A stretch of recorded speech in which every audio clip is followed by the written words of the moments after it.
Я приветствую вас, дорогие друзья, уважаемые гости и подписчики моего канала. Это прямой эфир. Всем большое спасибо за то, что мы вместе и за то, что вот прямо сейчас вы готовы пошуметь. Да, это шум. Это наш с вами период времени в сутках, когда мы обсуждаем все, что накипело. И я уверен, что это обсуждение вам очень и очень по душе. Всем большое спасибо за то, что мы, собственно, вместе еще раз и в который раз. И традиционно сегодня будем играть и в города, и сегодня есть один маленький сюрприз. О нем я расскажу немножко позже. Все по одной простой причине, что, в общем-то, это новый такой формат, новый блок. Посмотрим, понравится вам или нет. В общем, друзья, присоединяйтесь к игре в города и, конечно же, пишите откуда вы. Игра очень простая, пишите откуда. И, соответственно, если слышите понравившийся населенный пункт, ставьте лайк. Вот приветы передают уже. Привет из Семипалатинска. Привет большое. Спасибо огромное. Привет. Вот я люблю шум шелеста, Мэри пишет. Спасибо большое. Это так здорово. И друг с другом здорово. Саша, Ставрополь, не пропустите. Шумим, конечно. Кёльн с вами. И Чернигов тоже здесь. Беларусь шумит. Светлана, спасибо за шум. Большое спасибо и вам. Прага снова на шуме. Может, сегодня назовут-то? Назвал. Прага. Привет вам в Прагу. Так, спасибо большое. Уфа, Виктор, Одесса шумит, Сокольники, Бескудникова шумит, Москва, Самара на связи, Ташкент, Мариинск, Донецк, в Волгограде тоже на связи, Мариуполь, Ирландия шумят вместе, Рыбинск, привет из Ливана, привет в Ливан, Йошкар-Ола на связи, отлично, вас слушает Москва, я со своим белым шпицем. Шпицу привет, как у Лукашенко? Интересно. Привет вам большой. В Милан, вот приветствует, и спонсор канала приветствует, Алекс из Милана, прекрасно. Мельбурн, Сестрорецк, привет из Киева, шумим.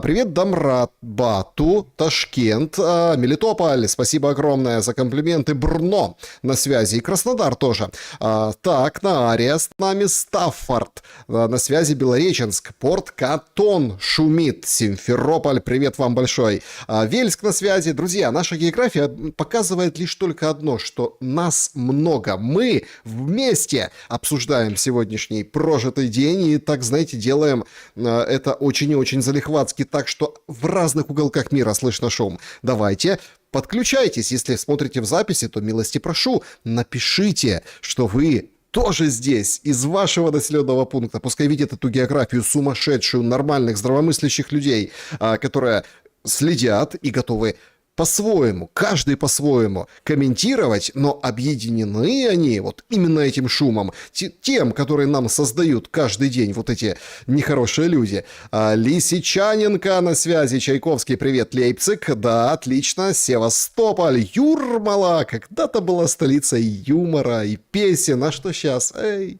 обидно, да, какие фестивали. Друзья, проголосуйте, пожалуйста, вопросы. Что будет с Мендель? Вот такой опрос сегодняшнего шума. В конце подведем итоги. Значит, варианты. Госизмену точно впаяют. Вот после сегодняшних атак, наездов, после интервью Такеру Карлсону, все. Мендель ждет госизмена. Второй вариант. Ну, санкции наложат. Ну, типа Богдана, вот это все, всех бывших, вот это оградят, ограничат. Как же говорят, допустим, да, вот и тоже по моим санкциям на суде говорят, так это не наказание, это вот ограничение. Ну, что, как бы, а вдруг ты задумаешь там чего-то, нехорошее. И поэтому это не это, а вообще, а кто? А хотим, имеем право, накладываем. Вот так вот они общаются. Ну, там, за кулисами, не публично, на камеры. И вот поэтому санкции будут ее точно вот ждать, или, допустим, ничего не будет. Ну, то есть ничего замнут, потому что если что-то предпринять, наложить санкции, вот сегодня Миротворец внесли, и смотрите, какой хейт. Вообще все забыли, кто такая Мендель, а тут прям вспомнили, и книги она, оказывается, пишет, и хорошие про власть, и плохие. И еще один вариант, ну, он такой специфический, но вот будет точно она в Верховной Раде после Зеленского, вот при новой власти, вот за это, собственно, уже началась определенная борьба,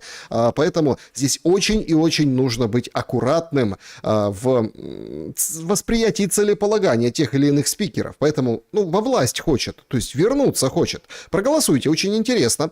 Так, значит, Костя, смешно, да, смешно. Винница здесь, да, пошумим в Одессе, отлично. Александр из Киржача, Владимирская область, с дачи смотрят, отлично. Барселона, Мендель с Боней в авторитете. Мне так нравится, когда Мендель сравнивают с Боней. Да вообще ж не тот компот, абсолютно.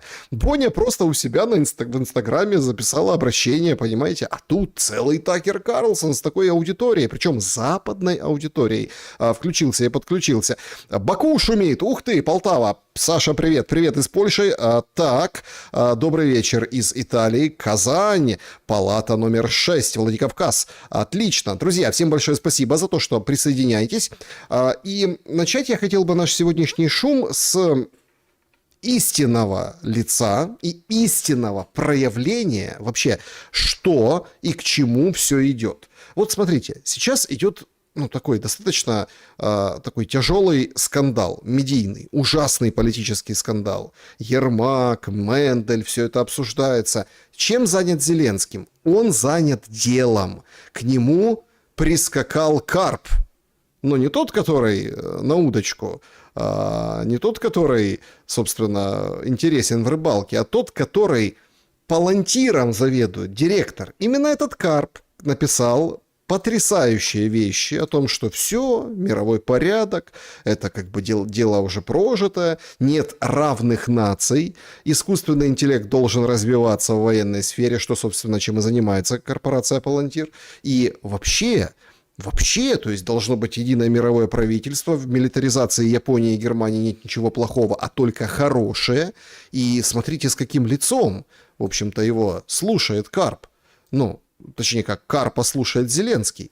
Это лицо после вчерашнего, скажем так, наезда НАБУ на Ермака. Чуть не плачет Владимир Александрович, чуть не плачет. И прям выглядит, очень, очень расстроенным. Расстроился от чего-то Зеленский. Есть разные инсайды, и они там говорят, что, здесь, конечно, на первой фотографии, конечно, вы же видели, да, что, наоборот, он его был рад видеть, но потом, видимо, что-то сказал ему эдакое, карп, и что он, в общем-то, не очень, опять-таки, натянутая улыбочка, натянутая, но встреча очень важная в духе того, кому служит и каким интересам служит, во-первых, Зеленский, во-вторых, война вообще. Вот оно, подошла настоящая тяжелая артиллерия. Почему, спросите? Да потому что у всех проблемы во всех странах. У этих стран, которых наяривал, якобы, опять-таки, это слухи, но тем не менее, сегодня с самого утра, да и вчера с позднего вечера, всем своим спонсорам, всем своим партнерам, алло, как же, мы же договаривались, я сливаю Ермака, он организует такой ему бэк-офис, Ермак тут ходит, козыряет, он уважаемый адвокат, член, у него место в правосудии, да, в Высшем Совете Правосудия, он такой, а мы же договаривались, а вы же спускаете на тормоза эту всю историю, НАБУ не даете, а тут взяли и дали, да как дали. По второму кругу пошли подозрения Миндичу и Чернышову, и, соответственно, Ермак. Это 3 из 4 членов династии. И он давай всем наяривать, а у всех проблемы. И тут вынуждены появляться бобры. Такие, уже такая крупная рыба. Карп — это крупная рыба. Карп — это о том, какие будут войны в будущем. Карп — это о том, как Запад будет подминать мир иначе, через цифру, через искусственный интеллект, через вооружение, оснащенное искусственным интеллектом. Роботы, понятно, там Маск будет клепать и так далее, но это очень важно. Вот кому служит Зеленский, вот зачем. Сегодня появилась очень интересная инфографика, которая нам не показывает войну в Украине, точнее так, косвенно ее показывает. Топ-15 стран по расходам в 2025 году, военным расходам за прошлый год. То есть США, видите, какие расходы, и будут увеличивать, 954. Значит, проценты, в общемировых 33%, то есть треть всего мира это США, 12% у Китая, 6,6 у России и старается стремиться, и сейчас обещается рвануть вперед Германия. Очень ей нужна эта гонка. Вот так выглядит гонка вооружений в цифрах. Я понимаю, что ВВП не как бы воюет, доходы, расходы военной сферы — это очень косвенный показатель, однако это ведь основополагающий результат на будущее. Палантир все это видит и все это знает. Индия там 3,2, Великобритания, Украина 2,9% наравне с Саудовской Аравией. Франция идет ниже, Япония, Израиль, Южная Корея, хотя, казалось бы, такие достаточно серьезные вещи. Это процент от общемировых трат на вооружение. Это нам о чем-то говорит. Началась эта гонка вооружений, началась, потому что на фоне украинской войны все поняли, как надо воевать по-другому. И Палантир тут локомотив этого движения. Поэтому эта встреча кардинально важна и очень перспективна в понимании того, какой будет дальнейшая война, если она, конечно, не остановится. Правда, вот перед нашим эфиром вышел Трамп, сказал, что все заканчивается. Его там спросили журналисты, а он это в этой своей манере, там, да, прохаживаясь, там, отгавкивался от них вот так через плечо. Ему говорят, ну то вы готовы, вы нашли понимание с Путиным, что он хочет весь Донбасс? Он говорит, нет, и все. А что там? Да, говорит, мы заканчиваем войну в Украине, вот там сейчас утрясем, сделка близка как никогда, но вот это он тоже говорит. А что еще говорит? Ха! А еще говорит Трамп, что, ну, в общем-то, во-первых, все по маслу, да, в вопросах войны и разрешения войны, во-вторых, ну, как бы Трамп в своем репертуаре, у него все хорошо, заканчивается, причем визитом в Москву. В 26-м году он говорит, да, я съезжу в Москву к Путину. А чего? Он же был у меня в Анкоридже. А может не в Москву, может какой-то другой городок. Петербург. А чего нет? Там тоже напряжение в районе Балтики.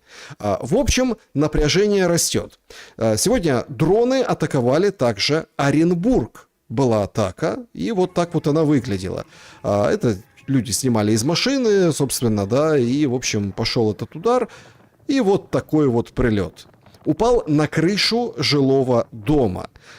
Причем мы видим, что вот эти удары, да, которые попадают по гражданским, не накачиваются. Страсти в России не накачиваются. Вот так выглядит дом после попадания вот прям на крышу. Кому-то разнесло крышу, балкон, но попадание, в общем-то, не шибко тяжелое.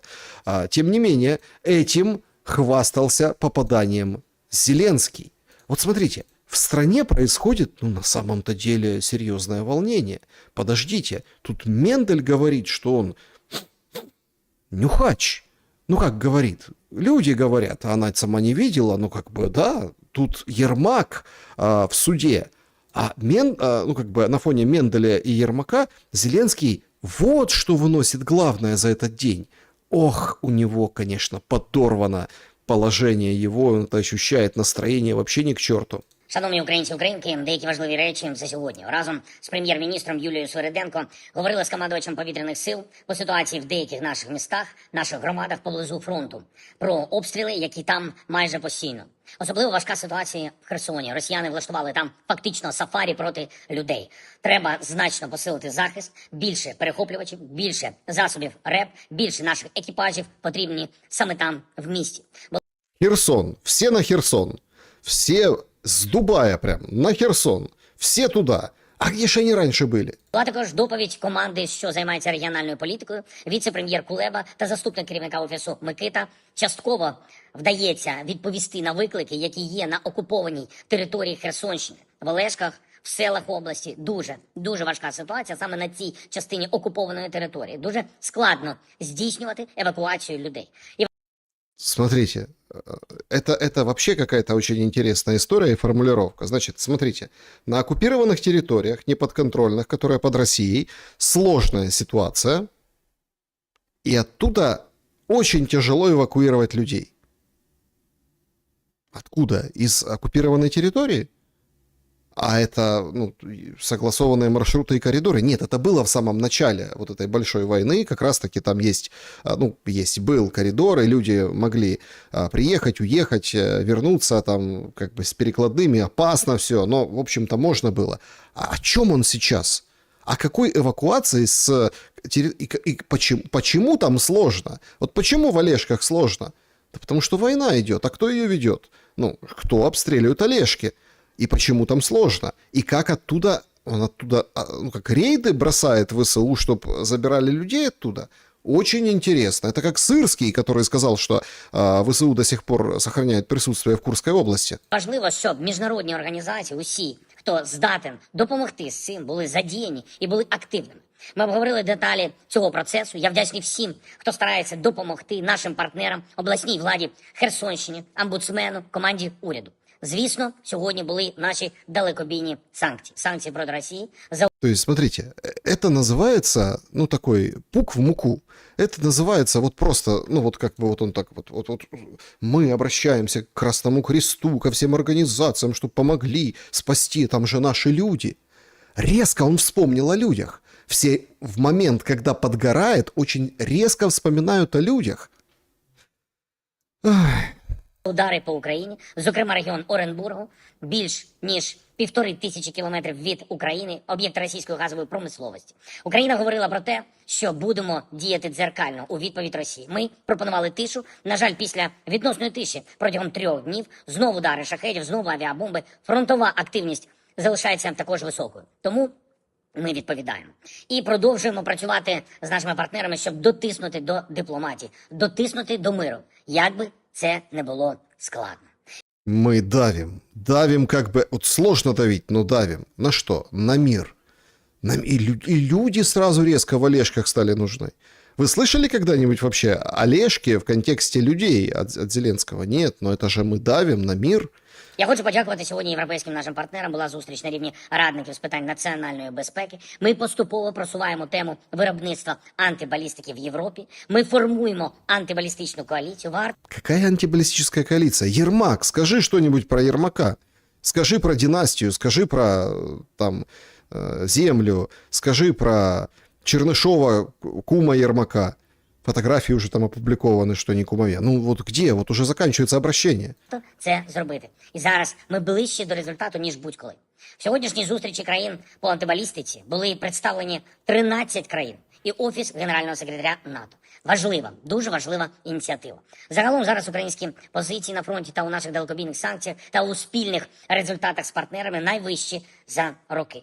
Треба тримати рівень, досягати результатів, і саме це ми і робимо. Кожен виклик, який є при цьому, все, через що ми проходимо, повинно завершуватись одним тим, що ми всі так чи інакше допомагаємо Україні, робимо сильніше нашу оборону, робимо вигідніше наші спільні українські зовнішньополітичні позиції. Не буває перемог когось одного і не буває стійкості когось окремо. А? Не бывает побед у кого-то одного. Не бывает стойкости по отдельности. Мы вместе. Давайте еднатися. Вокруг кого еднатися? Вокруг варья? Вокруг династии, которую там покромсала? Вокруг чего? О каком объединении он говорит? Треба дійти до головної цілі, і це наша спільна ціль, яку ми не здаємо. Ми не... Это что, дипломатию вернуть? Так иди, езжай в Москву, возвращай дипломатию. Говорил, Путин лично говорил, приезжай, хочешь поговорить, поезжай. Или давай встретимся где-то там, но уже точку поставим. Здаємо нашу землю, наш суверенітет. Я вдячний усім українцям, усім українкам, хто разом на цьому шляху. Україна має вистояти в війні, захистити свою незалежність, гарантувати безпеку людям. Це обов'язково буде. Слава Україні! Все, ребята, это все. То есть страну качает 2 суток, а это все у него подгорает. Это позорище, а не обращение. После всего того, зачем следила вся страна и что они обсуждают. Интересно, это, ну, видите, бодренько, хорошо, наверное, после ванной комнаты, 15-минутки. Это все, вот какой был день. Херсон надо защитить, там у нас советы советников были, антибаллистика. Какая антибаллистика? Вашингтон-Пост сегодня. Кинжалы сбивать практически нечем. Украина почти полностью исчерпала запасы ракет ПАК-3 для Патриот. Из-за войны на Ближнем Востоке поставки американских ракет Украине фактически остановились. ПАК-3 нужны для перехвата Искандеров, кинжалов. Все, нет. Ранее США попросили Европу передать Украине свои запасы Патриот, но часть стран отказалась. Вот что упоминает Вашингтон-Пост. Все хорошо. А специалисты же очень мощные. Очень мощные те, которые, не в Дубае, а вот здесь сбивают. Почему? Потому что нет у дронов свой-чужой системы, и украинские военные сбивают собственные дроны, чтобы перестраховаться, сообщает издание. В условиях интенсивных боев не всегда реально сразу понять, чей именно беспилотник приближается, поэтому на фоне нередко действует простой принцип. Дрон выглядит подозрительно, стреляй. Если что-то похожее на дрон летит в нашу сторону на расстоянии менее 100 метров, лучше его сбить, объяснил представитель украинской компании Frontline Robotics. Ой. И такая компания есть. Ну и, конечно же, это ПВО ощущается. Нехватка. Тот же Кулеба, тот, которого упоминал в своем обращении, Зеленский нам рассказывает о том, что в Днепропетровской области дроны атаковали объекты железнодорожной инфраструктуры, повреждены локомотивы и подвижной состав. То есть это то, что не восстановится. Слишком много Украина строит тепловозов в последнее время. Да, очень много. А что на передовой? На передовой, наверное, все хорошо. Вот показали сегодня кадры Волчанска. Волчанск выглядит именно вот так. Смотрите, это город-призрак, его нет. Вот тут где-то был Волчанск. Это свежие кадры, видите, зеленка уже идет потихоньку. Вот деревья. Вот, руины. Просто руины. Вот это Волчанск, снято из дрона. Вот до какой степени воюет Украина. Это надо четко понимать. Это надо четко осознавать. Причем, что самое интересное, что сегодня вообще очень странная ситуация произошла. Никополь. Эвакуация. Значит, вот где находится Никополь. Это напротив Энергодара. Я напомню всем, что это прям очень важно, да, что до этого были проблемы в Никополе. Никополь обстреливался дронами, вот просто мама не горюй. Сейчас оттуда сообщений поменьше по этому поводу, но даже к Сырскому местные жители собирались и обращались: защити нас, говорят. С такого не было с самого начала войны. Давай что-то делай, Сырский. Так вот сделали, объявили обязательную эвакуацию из части Никополя и района. Эвакуироваться должны там по подсчетам 1150 человек, сообщила Днепропетровская областная администрация. Там на месяц это все дело растянули. Дети, понятное дело, в первую очередь, но это эвакуация. Где ваше хваленое ПВО? Эвакуация — это означает, что там будет выжженное поле, там нельзя находиться, потому что подходит противник. А они в этих листовках в Никополь, которые сбрасывали буквально там несколько недель назад, говорили, что будет прям наступление. То есть мы помним, как была вот эта сумасбродная операция, когда они пытались высадиться на Запорожскую атомную электростанцию, и там положили вот на катерах, вот это все. То есть ужас, что. Мы еще об этом, наверное, узнаем, потом это все рассекретят. И Крынки, и вот эту историю. Так вот, нечто подобное, только, наверное, как-то по-другому и более подготовлено, раз такое время прошло, ожидается на Никополь. То есть ожидается переброска на другой берег. Ну или просто уничтожение, зачистка, чтобы с той стороны речки была чистота, как в Волчанске. Примерно вот так. Буквально вот сегодня вечером дрон прилетел, российская герань прилетела в дом в Кривом Роге, на родине Зеленского. Пряме влучання шахеда в житловий будинок. Это Вилкул. Он начальник обороны города. Говорит, что прямо в дом попал, шахет они называют, герани. В общем, дрон попал в дом. На жаль, двоє загиблих, чоловік і жінка. Візуально 50-60 років. І маленька дитина, 9 місяців, відірвала ніжку. Швидкою допомогою вже евакували в лікарню. В лікарні надається допомога. Пожежу вже затушили, далі ліквідуємо наслідки. Тут і по сусіднім будинках. Ножку оторвало маленькому ребенку. И вот на фоне всего этого он рассказывает о том, какое мощное должно быть ПВО, как он работает над ПВО. А также работает над ПВО, как над всем остальным, как над строительством своей династии. А параллельно всем забивают баки лютой пропагандой, военных всяких показывают. Это же просто нонсенс. На фоне вот этих разрушений, страданий, ужаса на прифронтовых территориях, обстрелов, которые сегодня возобновились, потому что не было договоренности. Потому что он же мог сказать: Путин, я еду к тебе в Москву через 3 дня. Давай, продлевай перемирие, мы встретимся, поговорим, найдем общий язык, а может и не надо будет его возобновлять. Давайте так, давайте играть, давайте играть на том, чтобы продлить, если вы так беспокоитесь о людях. А нам показывают тут таких военных. Я вважаю, що нам продовжувати воювати потрібно. Ну, Ягуар. Прям смотришь, Ягуар. Говорит, он считает, военный, что нам нужно продолжать воевать. від чого ви втомились, цивільні? Давайте так. Ну, від Чё ты устал, гражданский? Давай так, давай. Объясним, от чего устали гражданские? чого? Ну, подивіться на мене і скажіть, я не втомився. А чого ви втомились? Да мы никогда бы тебя и не увидели. И особо как бы твою выбритую голову бы не смотрели бы на нее, как на ней там блики от студийных ламп. Вообще ты 300 лет не нужен. Мы бы на тебя, гражданские, и не смотрели. Ну вот в чем мы должны на тебя смотреть? Потому что ты захисник, а он обращается к гражданским и говорит: от чего вы? На меня посмотри. Я что не устал, что ли не устал? Долар по 40, бензин подорожчав чи що? Бензин подорожал? Ну, там, правда, да, бьют рекорды. Ну, а что? Ну, доллар, бензин? Вы о чем? Чи тучі згустились над вашим містом? Так, щоб закінчити обстріли, потрібно відтиснити ворога і забрати свою землю. Бо через років 5 ви знову будете получати. І вам прийдеться воювати. І просто, проблеми в країні через нас. Не то, що ви там обрали, так, це ваш вибір був. А просто сидіти на місці, там, от як я зараз розказувати, як воювати мені. Здобудь освіту мою, провоюй, добудь такий досвід, і тоді стань зі мною розмовляй про ті теми, які зараз дуже важливі в моєму полі. Понял, гражданский? Ты сначала мой путь пройди, образование получи, давай, и потом поговорим. То, що я можу розповідати. Нам потрібно продовжити воювати. Бачили б ви, як вони воюють? Нормальна армія воює разве на буханках, на самокатах, тобто вони йдуть в наступ. Так.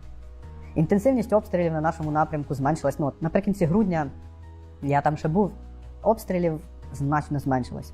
Смотрите, обстрелы уменьшаются, воюют на каких-то ржавых корытах, на каких-то буханках, против... это просто какой-то. А вы воевать не хотите идти? Вы чего? Все, они проигрывают, они вообще не воюют так плохо. Правда, территории отбирают, но ничего страшного. А как бы вы на меня посмотрите, вот давайте послушаем умного человека.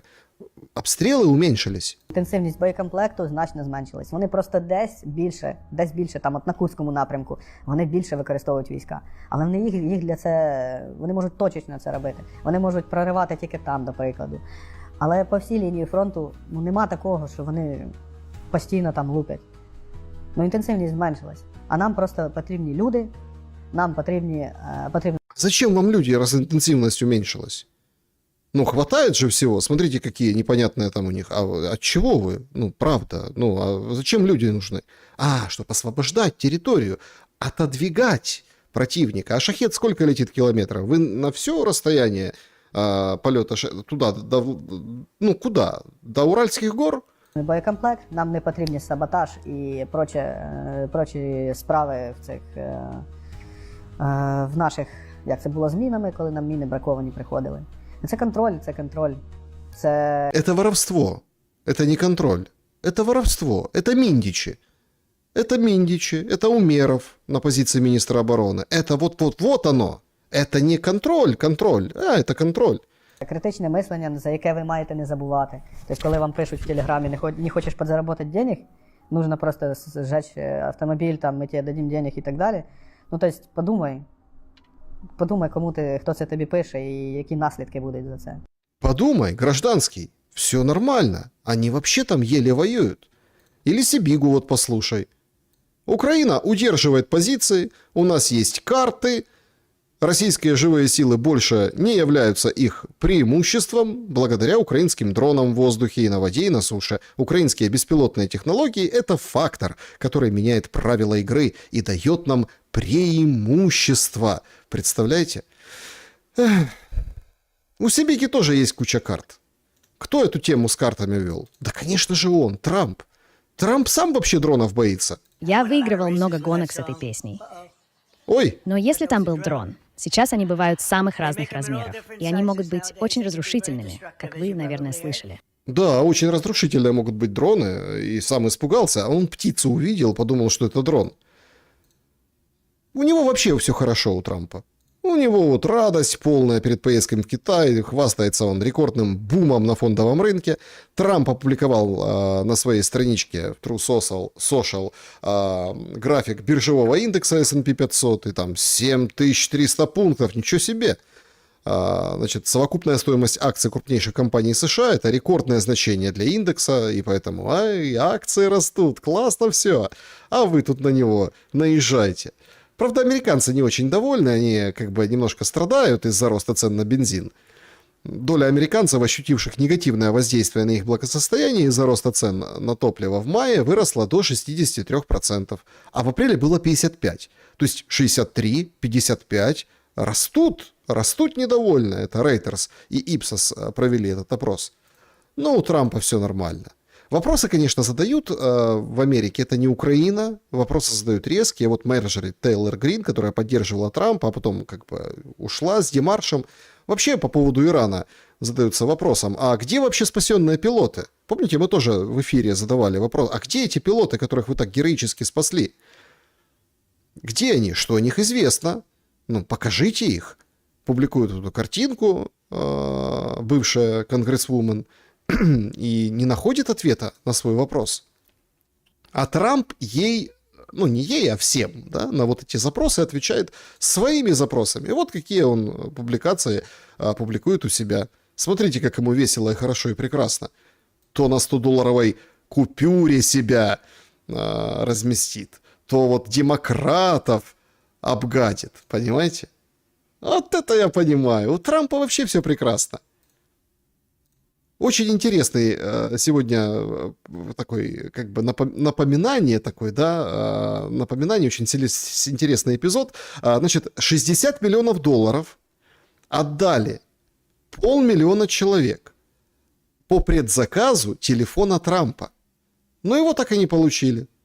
Год назад, Зеленский хотел сказать, Трамп год назад анонсировал выпуск золотого телефона. Однако до сих пор не было ни одной штуки, а дата запуска исчезла из сайта.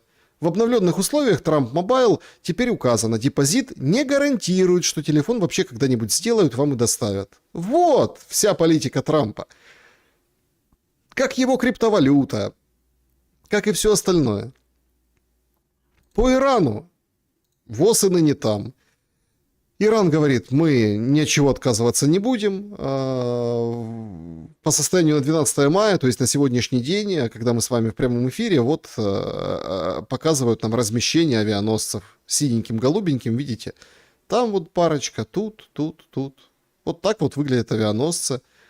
В общем-то, все говорят о том, что будет сухопутная операция, но как-то не спешат в Иран. А Иран, в общем-то, показывает зубы и, в общем, так соглашаться просто так и сдаваться Америке не собирается. Вот, например, сегодня в сети показали, как выглядит один из танкеров, который атаковал КСИР. Ну так серьезно атаковал, слушайте. Прям провалил, проломил корму. Это прям что-то интересное. Также никто не вспоминает и не задается вопросами, а где вообще помощь? Там же прибалтийские тигры хотели помочь Трампу с армузом. Да и Мерц отправлял там свой тральщик. Помощь, как говорится. То ли он еще идет, то ли он и не отправлялся. Мерц вообще, конечно, позорится не по-детски. Значит, вот его цитата. «Наше экономическое развитие застопорилось на несколько лет, по крайней мере на 7 лет, в то время как другие страны вокруг нас растут. Для нашей страны, для нашего процветания слишком мало В общем, давайте, просыпайтесь. Мы не можем просто так продолжать в том же духе, как это было последние 20 лет. Не можем. Ежегодно в Германии исчезает более 100 тысяч рабочих мест в промышленности. Берет и констатирует, и выступает. А его освистывают на заседании его партии.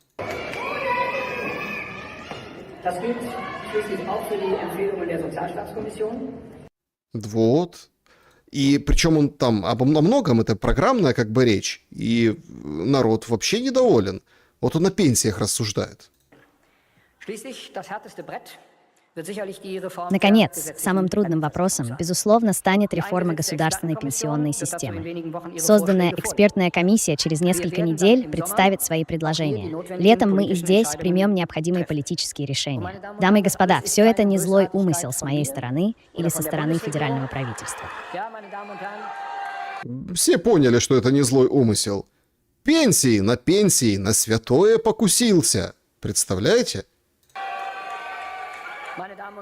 Да, дамы и господа. Дамы и господа, это демография и математика. И это выходит за пределы возможного. Выходит за пределы возможного.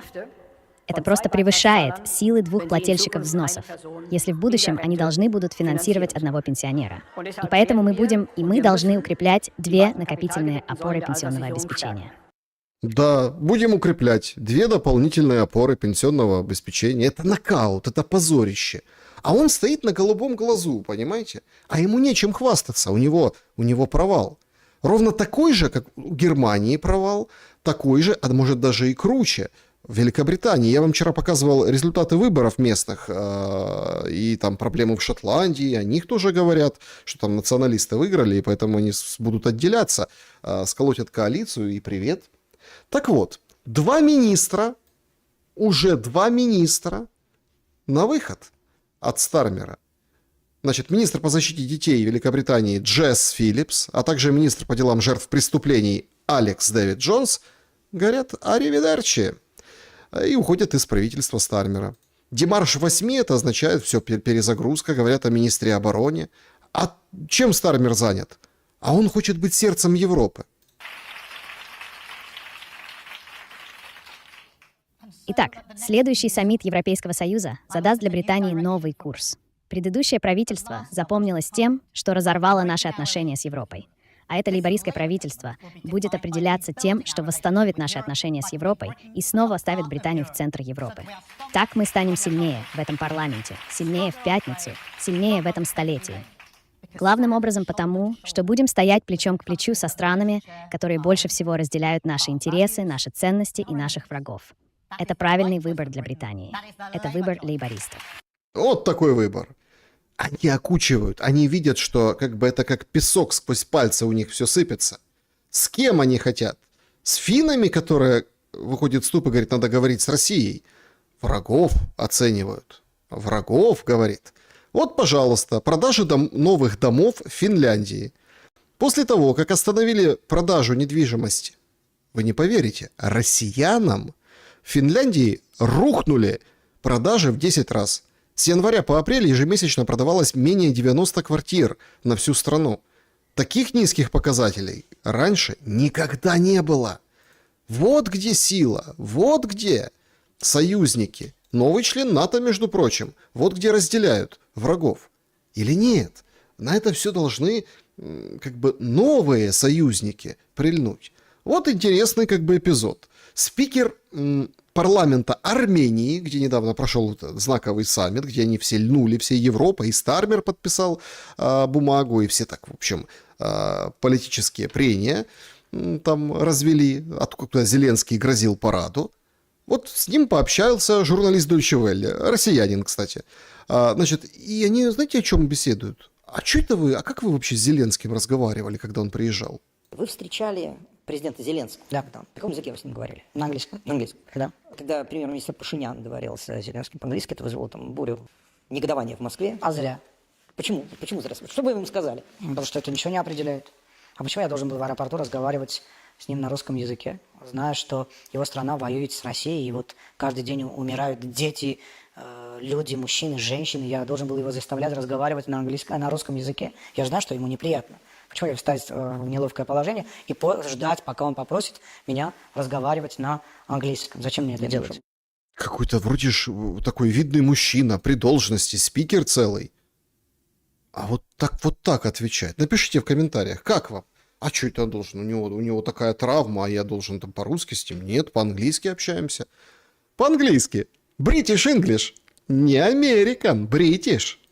По поводу British и American. Сегодня Путин опробовал Сармат. Успешный пуск новой ракеты межконтинентальной. Она способна нести ядерное оружие. Боеголовки имеется в виду. Значит, командующий Каракаев, этим родом войск, доложил об этом Путину. Он говорит, что до конца года Россия поставит Сармат на боевое дежурство в Ужурском соединении. Это Краснодарский край, на секундочку. Путин говорит, что хорошо, принял работу и, в общем-то, посмотрел испытания. Внимание, расчет, получен приказ. Есть приказ. Подготовиться к совместным действиям. Совместным действием готов. Подготовить правильность набора. Набор верен. Внимание, расчет. Вот. Есть вот. Приказ введен.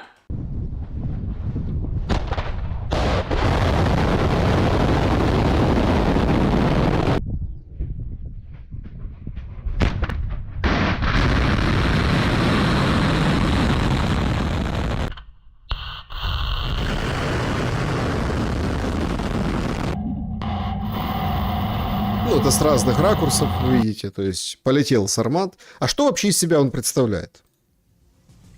«Сармат» — стратегический ракетный комплекс шахтного базирования с тяжелой жидкостной межконтинентальной ракетой. Ее длина составляет 35,5 метров, диаметр 3 метра. Комплекс обладает возможностью двигаться по суборбитальной траектории. Дальность полета свыше 35 тысяч километров. «Сармат» принят на вооружение с 1 сентября 2023 года. Вот такой Сарматик теперь в Краснодарском крае будет стоять. А чего нет? Испытали, показали. А сам Путин говорит, что и в Орешник тоже ядерную начинку запихают. В дежурство поставлен ракетный комплекс средней дальности наземного базирования «Орешник», который также может быть оснащен ядерными боеголовками. На завершающей стадии находятся работы над 2 комплексами с малыми ядерными.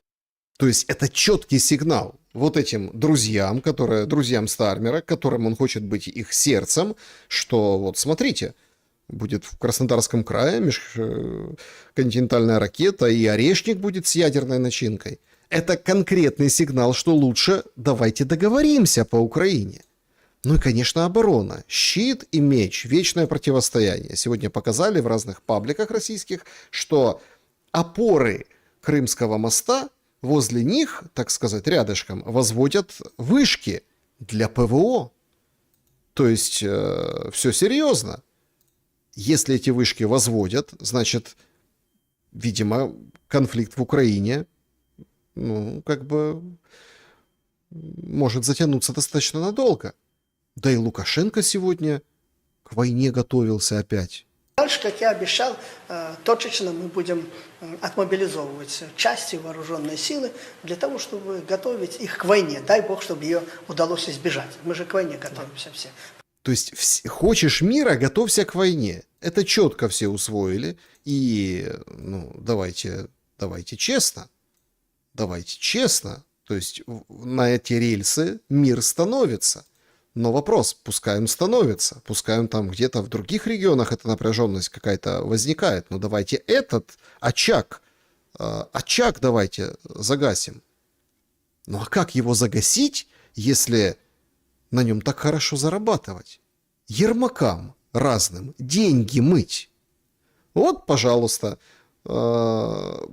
красноречивый вообще, взгляд. Я хочу, чтобы вы в глаза посмотрели певца, который должен был выступать в Крыму, Тарасу Тополе. Вот он говорит о том, что...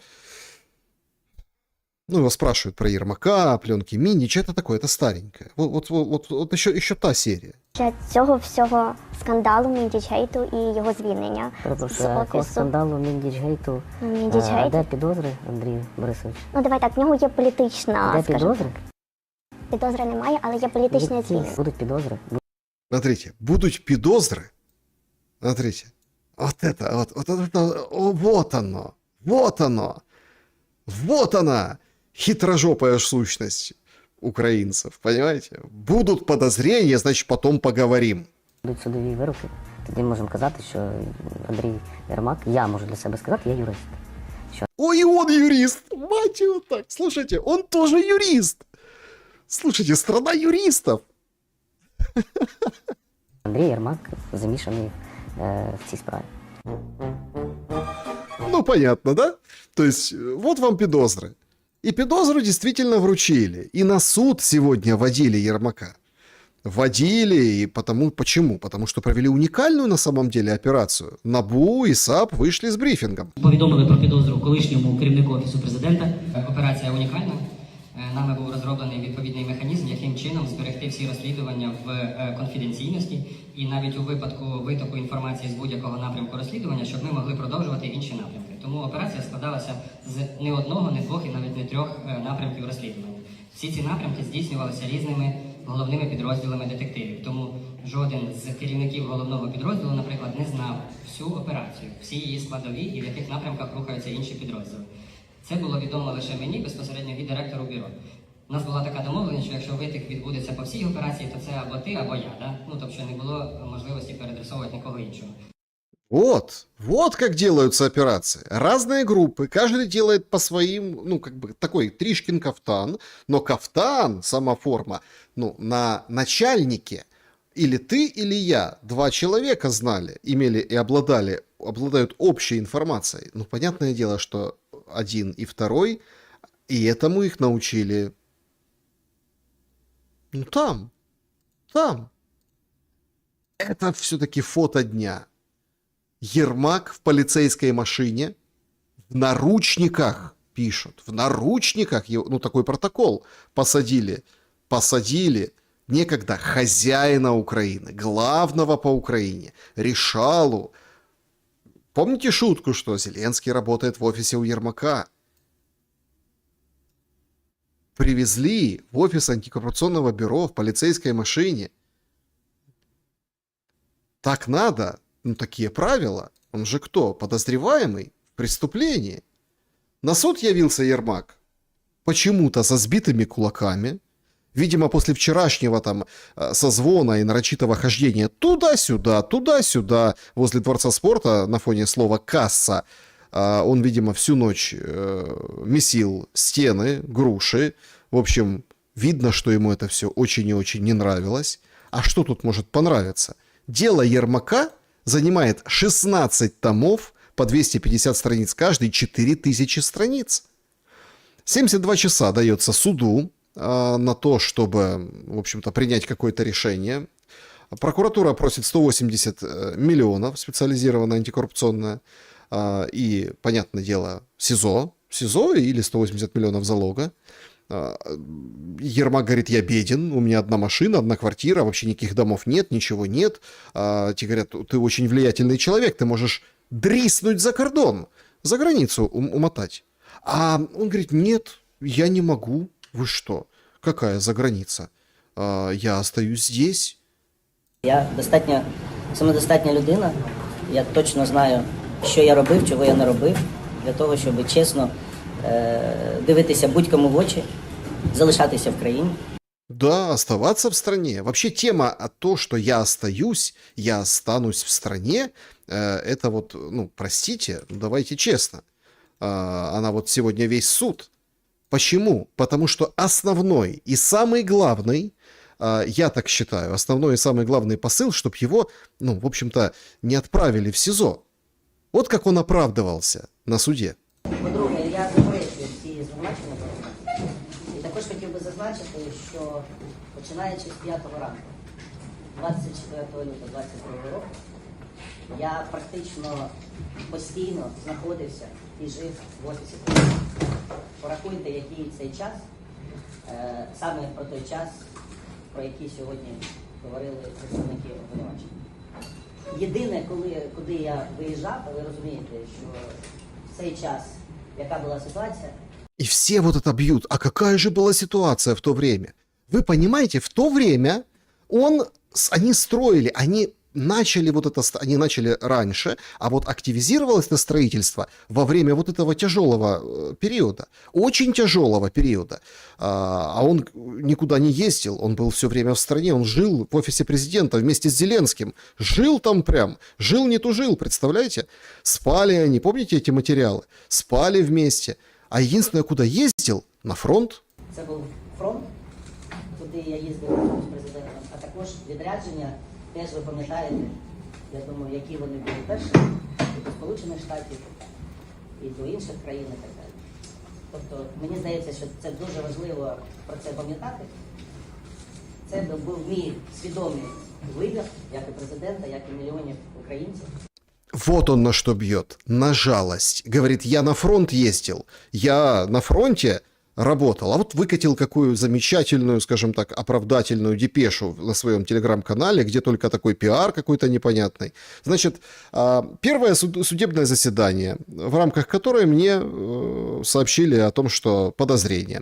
Раньше вместе с адвокатами работаем с материалами. В общем, я адвокат с более чем 30-летним стажем. Я всегда руководствовался законом, и сейчас точно так же буду защищать свои права, свое имя и свою репутацию исключительно в рамках законодательства Украины. Я открыт ко всем процессуальным действиям.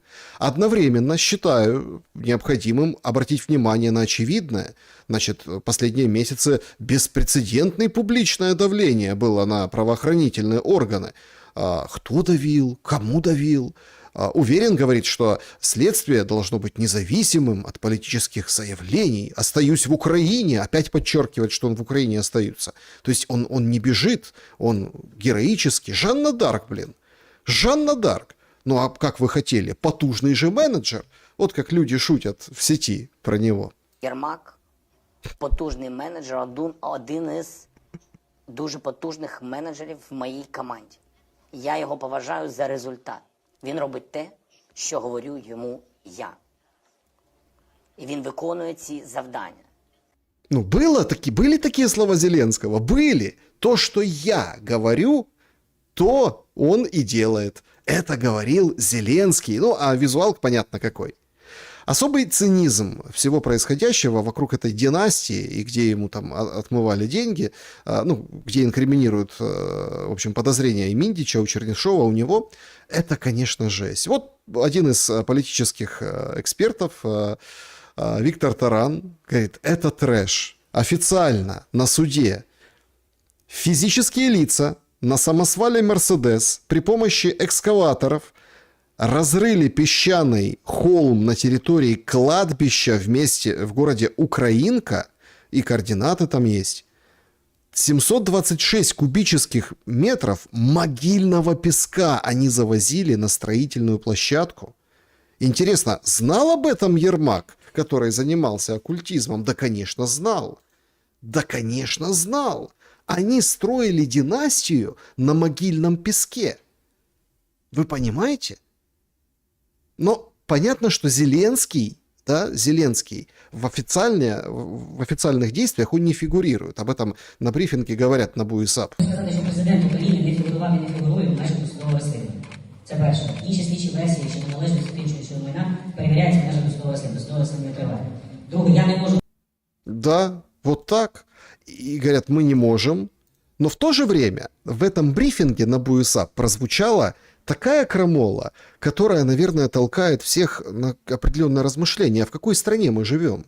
А что это такое? Что это за режим такой? Значит, Клименко, глава специализированной антикоррупционной прокуратуры, открытым текстом говорит, ну там же как, их же журналисты спрашивают, да, а он ему открытым текстом говорит, да, мы нуждаемся в собственной экспертизе. Ну, это эксперт, ты пришел с чем-то, лингвистический эксперт тебе написал какую-то ерунду, и все, типа, это доказательства в суде, а нам нужны свои, потому что мы не можем их прищучить. А те, которые есть, боятся. А чего? Расправы и ТЦК. Це складне питання, бо досить давно вже комунікуємо про необхідність створення незалежної експертної установи, щоб запобігти от таким спробам тиску. Тому що навіть якщо ми шукаємо експертні установи, які можуть такий обсяг матеріалів опрацювати і зробити експертизу, то не завжди вдається закінчити ці експертизи. Оскільки експерти дійсно там стикаються з невідомими людьми, які їм передають сигнали по типу не думай, що це закінчиться лише позбавленням свідоцтва. Да? Погрожують там рідним, передають привіти, там можливість мобілізації там якихось родичів цих експертів, тому вони відмовляються від проведення цих експертиз. І тому ми не можемо там частково там вийшли там на об'єкт, оглянули, але оцінити його таки не змогли. Тому проблема в нас до сих пір залишається. І це проблема, якою потрібно боротися, в тому числі суспільним розголосом, для того, щоб нам все ж таки надали можливість доступу до незалежних експертних установ, які будуть проводити ці експертизи без будь-якого втручання, щоб ці експерти користувалися хоч якимись гарантіями. Аналогічна така як італійська забастовка зі сторони Державної служби фінансового моніторингу, яка починаючи з листопада місяця, ще з травня, фактично немає результату від взаємодії між НАБУ і цією службою, тому що не заблоковані жодні кошти за кордоном за допомогою їхніх механізмів, так вони не звертаються. І узагальнені матеріали, які вони направляють, це просто матеріал, з якого слідство не може взяти ніякої корисної інформації для того, щоб використати для своєї міжнародної співпраці. Тому тут також потрібно там тиснути на них для того, щоб вони включалися в роботу і все ж таки показували результат, а не імітували діяльність і взаємодію з Національним антикорупційним бюро. Имитируют деятельность. А все занимаются имитацией деятельности. Понимаете, имитацией деятельности. Они тупо давят, поджимаются разные. Это война. Это открытая, неприкрытая война. Когда ты эксперт, не можешь написать свой экспертный отчет или там, свой вывод, потому что тебя или, внимание, твоих родственников мобилизуют, о какой работе может идти речь? О какой работе? Вы понимаете, эти люди, вот смотрите, люди до сих пор, вот правда, до сих пор люди, только честно, да, вот не верят в астрологию, в какие-то там, не знаю, там, нумерологию, в какие-то таро. Ребята, они строили из могильного песка себе поместье на 4. Это они разрушили православную церковь. Зачем, все спросят? Сейчас они захватывают храмы, продолжают это делать, хватают родственников и священников, митрополитов. Я вчера показывал Лангина в шуме. Они издеваются над верой. Более того, сейчас ПЦУ крепит УПЦ КП. Филарет почил, да, вот они и строят на могильных песках у себя, свои вот эти хоромы во время войны, пилят деньги из помощи и кэшем заносят через Че Гевар. Р1, Р2, Р3, Р4. Все знают, все поняли, кто Р1. Все прекрасно это поняли. Более того, сегодня все четко, все уже об этом говорили, но публично и на такую аудиторию смогла сказать Мендель. Мендель. То, что она наговорила, это действительно на грани не то что фола, это все. Это пока Зеленский у власти, она не может вернуться в Украину, ей точно будут какие-то последствия, этих последствий начали требовать эти последствия разные прихлебатели и лизоблюда Зеленского. Мендель так и говорит в интервью. Я понимаю, но я мира хочу. У Зеленского нет берегов. Завершение войны для него – это политическое самоубийство. Понимаете? Я понимаю. А как вы думаете, что бы он сделал с вами за такие слова? Я рискую всем. Я уже не смогу вернуться в Украину после этого интервью. Я не хотела его очернять. Но я сижу здесь, потому что тоже хочу мира. А этот парень будет выдвигать любые условия. Он будет постоянно менять позиции, лишь бы затянуть эту войну и получить больше денег. Да, он будет постоянно менять, он тянет эту войну. Он тянет. Причем интересно, как новости сообщили в интервью, которое вышло вчера, там поздно вечером, с Такером Карлсоном. Ця пані не брала участі в перемовинах, не брала участі в ухваленні рішень, давно не в собі, а хто їй там щось розповідає, та чи було це насправді? Воно не в собі. Она не в себе. Дура просто. Чего вы ее слушаете? Она не в себе, она ни в чем не принимала участие, она вообще так вот из подворотни, не пойми кто. коментувати несерйозно. Так, в Офісі президента відреагували на скандальне інтерв'ю колишньої прес-секретарки Зеленського Юлії Мендель американському блогеру Такеру Карлсону. У ньому медійниця заявила, що Україна нібито перебуває на межі зникнення. Війну вона назвала не чорно-білою, майже прирівнюючи диктатора Путіна та президента України. Вона також заявила, що Володимир Зеленський начебто особисто погодився віддати Донбас на переговорах у Стамбулі у 2022 році. То есть, представляете, как врет? Прям согласился Донбасс отдать Зеленский. Соврала негодяйка. Вы представляете? Вообще не в себе какая-то. Припудренная, елки. А вы вот это вот Такер ее слушает, вся англоязычная аудитория. Ну, ТСН, он же как? Вражає? В Офісі президента це спростовують. Як заявив радник із комунікації глави держави Дмитро Литвин, пані Мендель давно не при справах, а хто їй там щось розповідає та чи було це насправді, коментувати несерйозно, сказав він. Да, это все несерьезно. Абсолютно несерьезно. Самый большой резонанс, понятно, это 1000 голов Геббельса и про белый порошок. Зеленский употребляет как... Опять же, я этого не видела. Все эти люди говорят... Да, и еще. Каждый раз, когда мы готовились к интервью, я читала заметки, объясняла, кто такой журналист, что ему нужно сказать, о чем говорить, какие задавать вопросы. То есть, смотрите, она выполняла свою работу. Она объясняла, кто такой журналист, какие вопросы, там, что... То есть, она инструктировала. Это нормальная работа пресс-секретаря. Но она об этом так говорит, как будто... Ну, это какое-то позорище. Ну, как первокласснику. Она-то честно... Она говорит, что она честно выполняла свою работу. Что это будет там с того издания, там такие вопросы. Понимаете?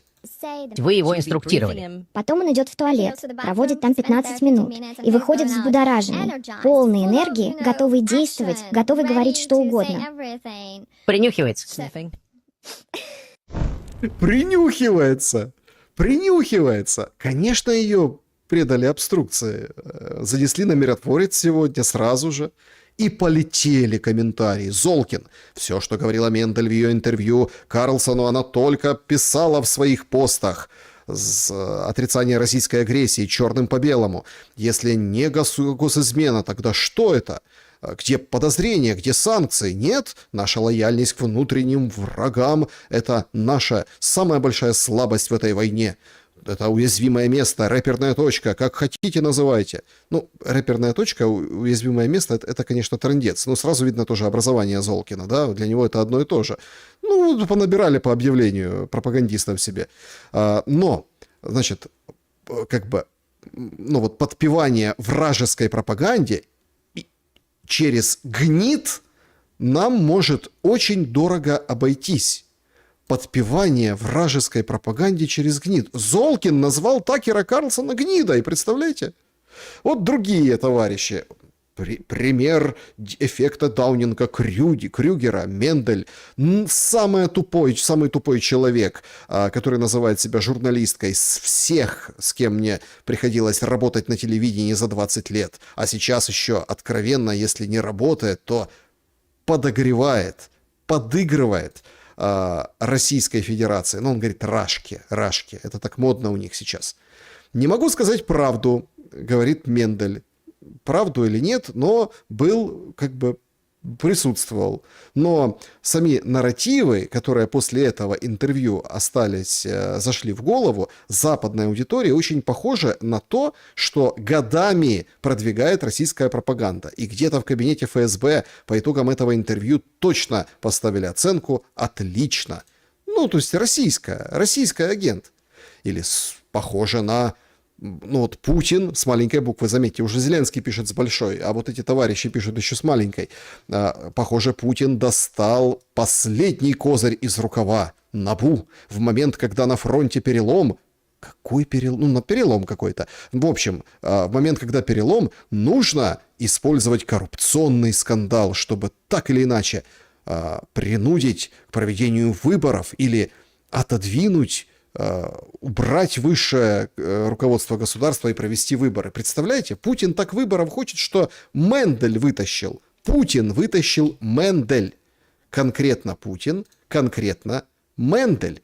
Причем сегодня еще Кость Бондаренко заметил Лачена. Тот вообще пишет это. Новинский заказал это интервью. Слушайте, это, конечно, очень интересно и интригующе. Но давайте вот откровенно. Так есть вообще шанс разобраться, откуда взялась Мендель в этом всем, скажем так, раскладе?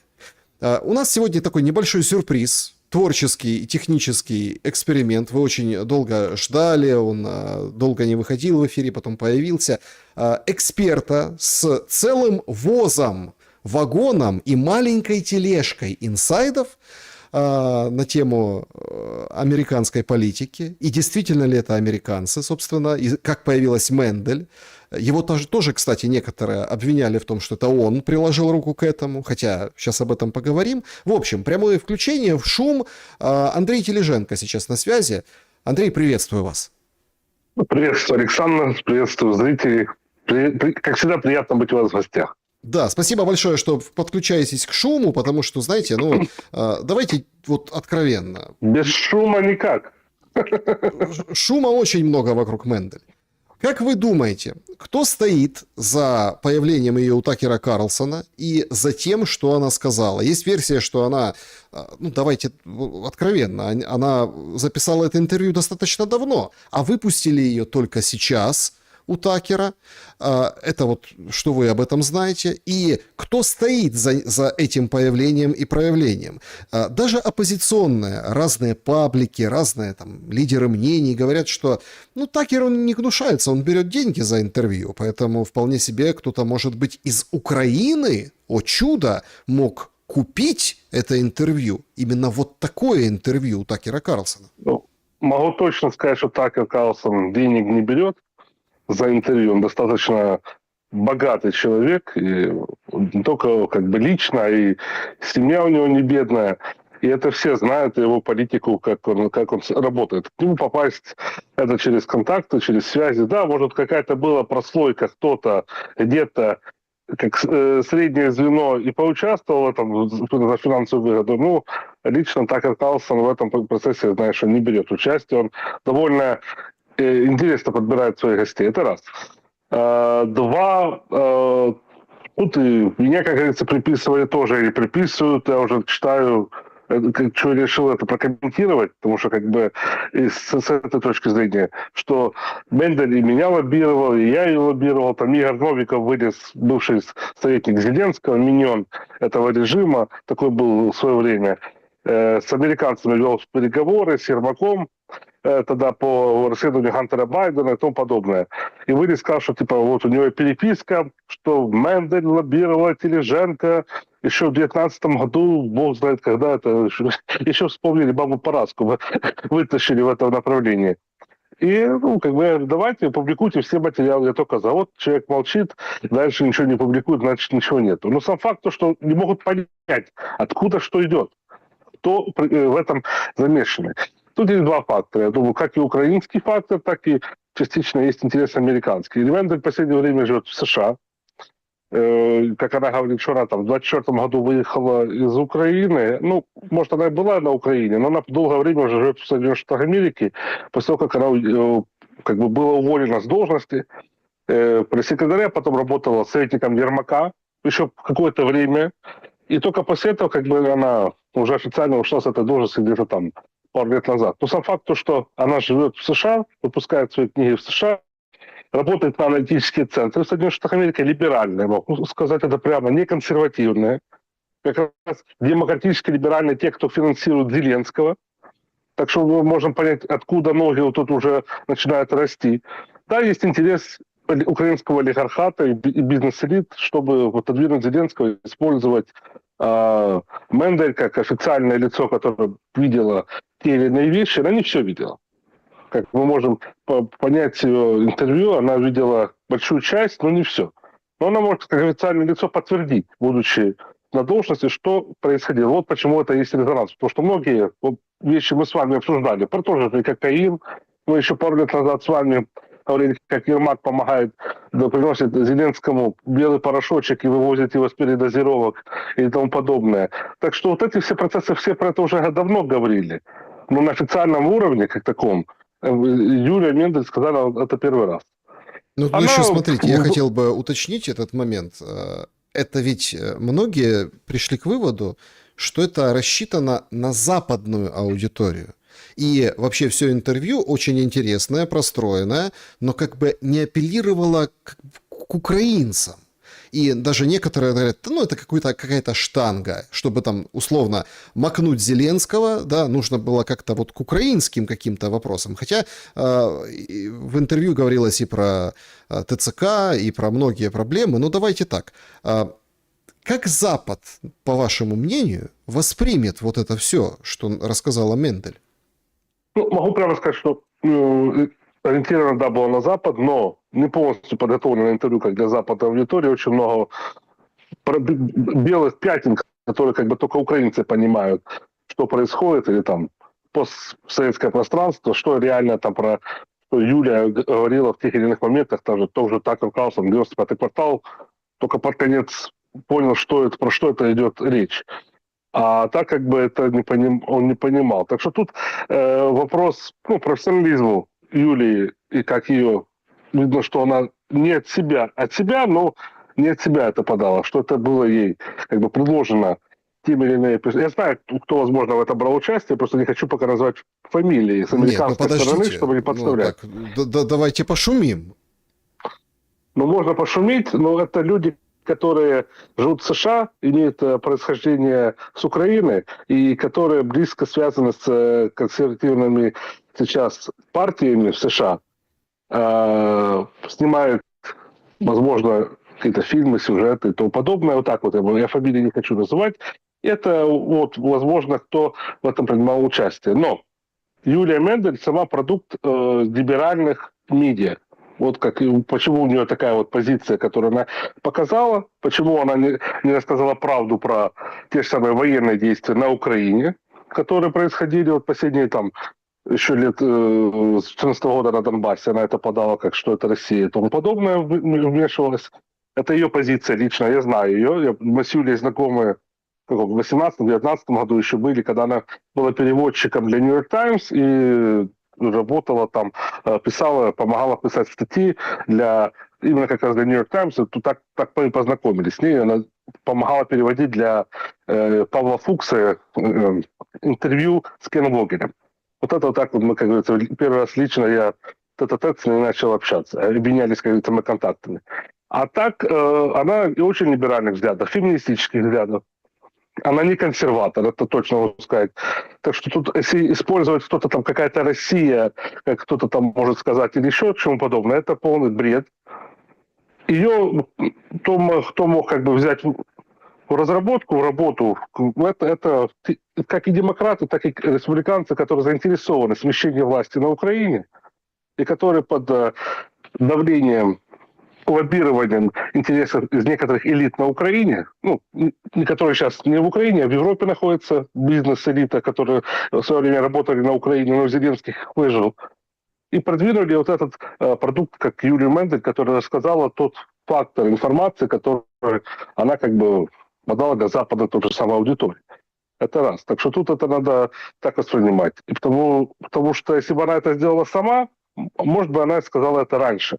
Потому что у меня был большой вопрос. Юля, если ты это так долго, много все это знаешь, и мы про это вот неоднократно, я говорил, и тысячи других людей, почему ты раньше не вышла, не сказала, когда тебя уволили с должности, и выступила это в 2022 году, когда были переговоры по Стамбулу.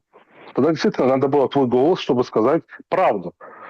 Но тогда еще Украина якобы могла победить, как все думали на Западе, и те самые американцы. Я помню, у меня были звонки с Вашингтона. Ни в коем случае не критикуй Зеленского. Он победит, Россию вы победите. Для меня это был полный бред. Я с многим тогда переругался и перестал общаться в Вашингтоне из-за этих дурных позиций, потому что, говорю, это в первую очередь моя страна. А многие поверили и повелись на это. И вот почему только сейчас выходит та информация, которая выходит, и как вот эта уже администрация там, Зеленского и там их миньоны, Инфонапалм мне уже прислали, что пишут статью, что вот Тереженко тут тоже замешан, и вот Мендель про него писала статью, значит, она знала, и это его нарратив и тому подобное. Бред. Россия в этом не участвовала, это 100% могу сказать, это инициатива американской стороны, которая вот будет смещать Зеленского на пользу Буданова. Вот почему она совпала с Ермаком, который его сегодня судят, который не ушел с должности. Его уже уволили. Уйди, убеги. есть шанс, пока тебе не догнали. Нет, не ушел. Остался принимать решения, влиять на политику Зеленского. Вот и теперь будет получать или сидеть, или как бы бежать уже сейчас, только уже не так спокойно, как он это мог сделать еще в декабре прошлого года. И теперь это будет как бы сейчас расшатываться ситуация, как внутри страны, так и извне, прекращение поддержки и тому подобное тому же самому Зеленскому. Это, как говорится, первый удар, про который мы вот уже говорили последние пару месяцев. Андрей, такой еще вопрос по интервью Мендель и после вкусия этого интервью. А скажите, вот сейчас мы находимся в таком очень тяжелом периоде, да, вот сутки без перемирия. Но все посмотрели, что перемирие возможно, что договариваться можно войной, можно управлять. Трамп излучает уверенность, что он все решит и все ближется к завершению. Путин говорит, война заканчивается. Они говорят по-разному об этом. И если мы подразумеваем какие-то переговоры и какие-то решения, ну давайте честно, ну а с кем подписывать договор? И вот это смещение Зеленского будет перед финализацией и окончанием войны или после? Но тогда правда непонятно. Зеленский доведет как бы это дело и заберет войну с собой и уйдет, в общем-то, в историю там, ну, новую. Как можно с человеком, который с кокосовой стружкой дружит, тогда заключать что-то надолго? В общем, очень интересно, как вот этот удар по власти Зеленского сменит последовательность. Что будет зачем и какой, собственно, план, какое развитие событий всех ждет? Ну, вы должны понимать, что последние пару недель были активные переговоры между Российской Федерацией и Соединенными Штатами Америки, про которые мы не знали, а как бы услышали только где-то в преддверии 9 мая, где Трамп выступил, сказал, что вот мы общались с президентом России, и у нас есть как бы договоренности про перемирие. Одно были интенсивные переговоры, и была донесена позиция Российской Федерации и США по поводу неприемлемости той ситуации, которая затягивание процесса. Если мы хоть договорились что-то на Аляске, то не должно быть выполнено, а нет, то будет как бы это все двигаться довольно быстро и военным путем, на что как бы есть сейчас готовятся силы России, если это дальше будет затягиваться Западом. У Запада есть задача поменять режим Зеленского как можно быстрее. Параллельно Российская Федерация как бы выступила с позицией, что режим может что-то подписать, Зеленский, как бы приехать. Ну, понятно, и он не будет подписывать. Это будет подписывать Стефанчук или кто имеет легитимность, возможность это сделать, чтобы не было потом вопросов к этим документам. И вот это можно еще сделать еще быстрее. Как бы это выбор. Вот. Мы вам предлагаем, как вы хотите, так и действуйте. Это с боку Российской Федерации. А США сейчас пытаются это блокировку сделать Зеленского на Буданова, который подпишет, будучи якобы легитимным, соглашенным как бы временным правительством, который их устраивает. Но устраивает ли это Москву, тоже большой вопрос. И который может подписать соглашение о мире с Российской Федерацией, после чего начнется новый виток развития, потому что ситуация на Украине будет, еще раз, мы это обсуждали давно, оно к этому идет, что Украину дадут под зонтик Москвы назад, куда она была, и на этом как бы дальше конфликт заканчивается. Ни Европа, ни дальше никто в этом не принимает участие. Если Европа принимает участие в этом конфликте, идет на провокацию войны, тогда Россия расширяет свое влияние дальше на Прибалтику и Польшу. Ну, война будет чуть-чуть другой с Европой, чем с Украиной, где там бьют, не бьют, берегут, не берегут, а там это будет более серьезный удар, который предполагает, что Европа после этого не будет дальше двигаться военным путем. Это имеется в виду ядерный или ядерно-тактический удар по точкам принятия решений в самом НАТО или Евросоюзе. Так что вот такой расклад, вот такой был поставлен ультиматум. Было понимание с боку США, что на это надо идти, потому что где-то выигрыш надо, в Иране выигрыша нету. Пока ситуация экономически нестабильна для США и для Трампа, и под выборы надо иметь какую-то победу. Украина, как была как разменная монета, которую держали, которую Зеленский думал удержать против Трампа и сыграть, чтобы его подсолить под выборы, и чтобы демократы пришли к власти. Но Трамп переиграл Зеленского и эту всю свору, которая ничего не представляет для мира, потому что они все сидят не только на кокаине, она и на западных деньгах. И теперь ситуация, думаю, под выборы США может измениться на Украине довольно радикально. Угу. Еще один вопрос. Уж коли мы с вами решили пошуметь сегодня вечером. Тулси Габбард, директор национальной разведки, сообщает Нью-Йорк Пост, проведет расследование в отношении более чем 120 биологических лабораторий за рубежом, в том числе 40 в Украине. В заявлении для издания Габбард сообщила, что ее команда собирается определить, где находятся эти лаборатории, какие патогены они содержат и какие исследования проводятся, чтобы положить конец этим опасным исследованиям. Я помню, когда мы говорили про биолаборатории, все сразу крутили пальцем у виска и включали, как Мендель говорила, 1000 голов Геббельса. Ну, 1000 голов Геббельса. И все говорили, это русские, и ПСО, это все вранье. Ну, а сейчас Тулси Габбард взялась расследовать. Что, если обо всем тогда по поводу наличия американских биолабораторий на территории Украины врали? Ну, это еще подтвердила госпожа Ньюланд на допросе в Сенате США. Это раз. А Тулси Габбард сейчас действительно берется за эту информацию, потому что мы видим, что биологическое оружие в мире сейчас может опять взорваться где-то типа а-ля ковида или других заболеваний, которые не только добьет экономику мировую, западную, а вопросы по человечеству тоже фактор, который они воспринимают. В Украине были и есть биолаборатории, мы про них с вами говорили, я про одну из них наводил пример в Одесской области, прямо в зоне миграции птиц, там на юге, далеко от моря, эта биолаборатория работала, там более 1000 патогенов всяких разных собирались с разных птиц, которые мигрировали с разных точек мира, и выводили биологическое оружие для американских спецслужб, которые потом отправлялись засекреченно в ЦРУ. Вот это один из примеров, который я помню, нам даже в докладе был, когда еще работали в кабинете министров в 2014 году.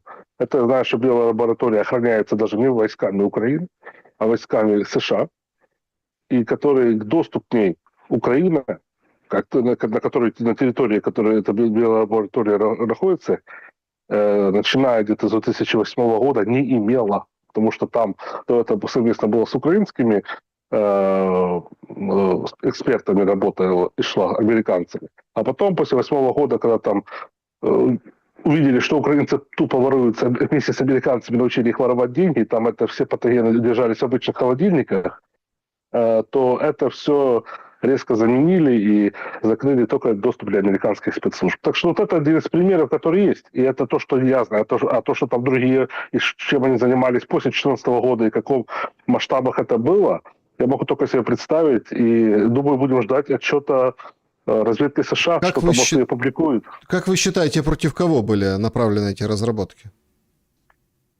По нашей информации, против славян. Это была разработка против наших же, кажется, людей, с нашим иммунитетом, с нашим генетическим кодом, которые, чтобы, если что, запустить в борьбе, использовались эксперименты над военными, больными военными, украинскими, я знаю, которые еще после Донбасса отправлялись туда.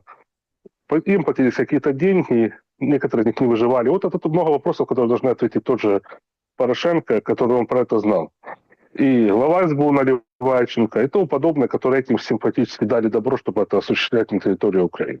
Андрей Тележенко был моим собеседником на шуме. Спасибо большое, что включились и пошумели про Мендель и биолаборатории. Всего хорошего и до новых встреч в эфире.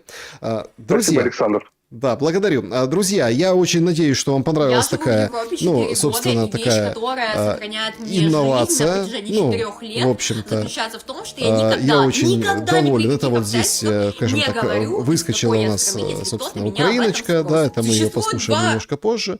Она рассказывает разницу между россиянами и украинцами. Спойлер, там разница минимальная. Но с точки зрения биолабораторий тоже такой момент. Напишите в комментариях, пожалуйста, в чате, в комментариях, насколько вам интересны были бы бы такие короткие включения и комментарии по тем или иным вопросам. Мы же продолжим шум прямо сейчас. В общем, смотрите, эксперименты. А как назвать бусификацию в Украине?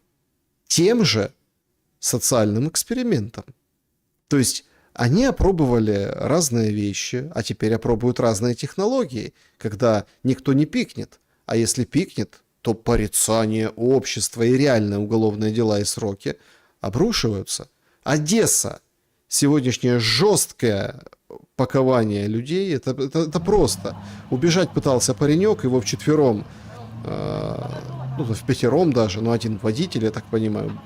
Вот с такой жестокостью его паковали. Тапок улетел, ботинок. Да какая разница, какой ботинок? Вот так отправляют на фронт. Вот так родину защищать отправляют, понимаете? Что это, как не эксперимент над украинцами, который, по всей видимости, успешен, раз это никто не может остановить и никто не может дать отпор? Это точно чей-то эксперимент. Если мы говорили там с Андреем по вопросу лаборатории и так далее, то здесь, вы же помните это чудесное сообщение, что британцы помогут ТЦК призывать граждан. И все тогда сразу переполошились. То что, получается, британские граждане будут паковать украинских в бусы? Нет, они налаживали оттачивали эту зловещую систему. Вот та же Одесса.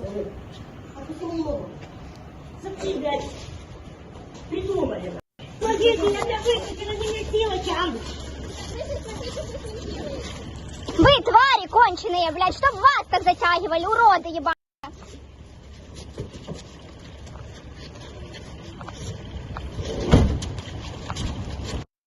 Вот как родину тянут защищать, представляете?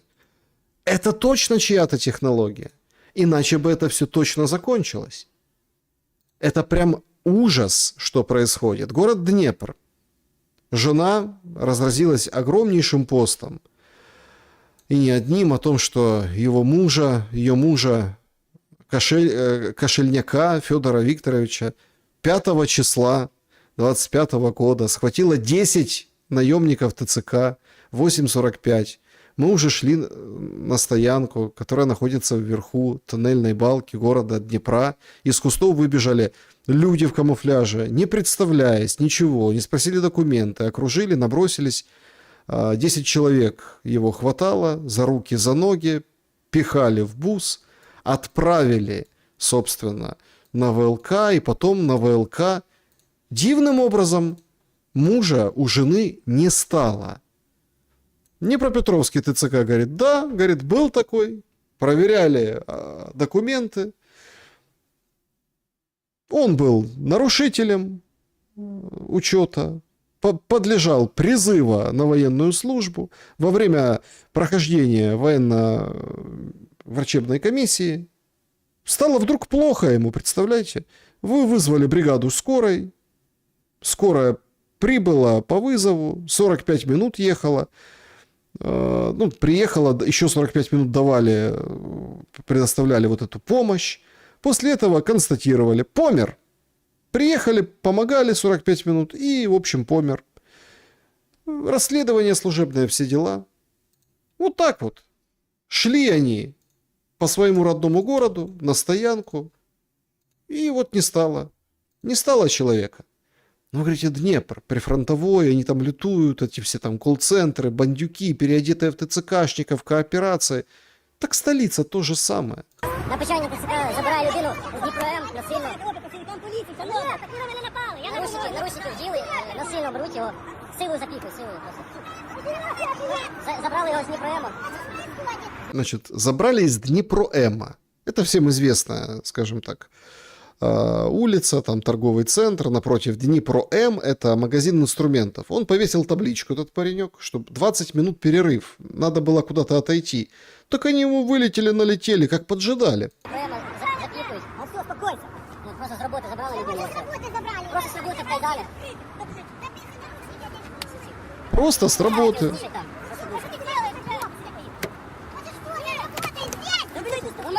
Он там цепляется, ему пальцы выкручивают, ломают. Долго это все, конечно, происходит. На Почайна центр. Вибачайте. Ну, Почайна, Петровка. Спитайте, як його звати? Они не спросили, как его зовут. Они не спросили, как его зовут. Какая проверка документов? Они просто хватают кого-нибудь и тянут. И не спрашивают даже, как звать тебя. Номерний знак. К-1522 ММ.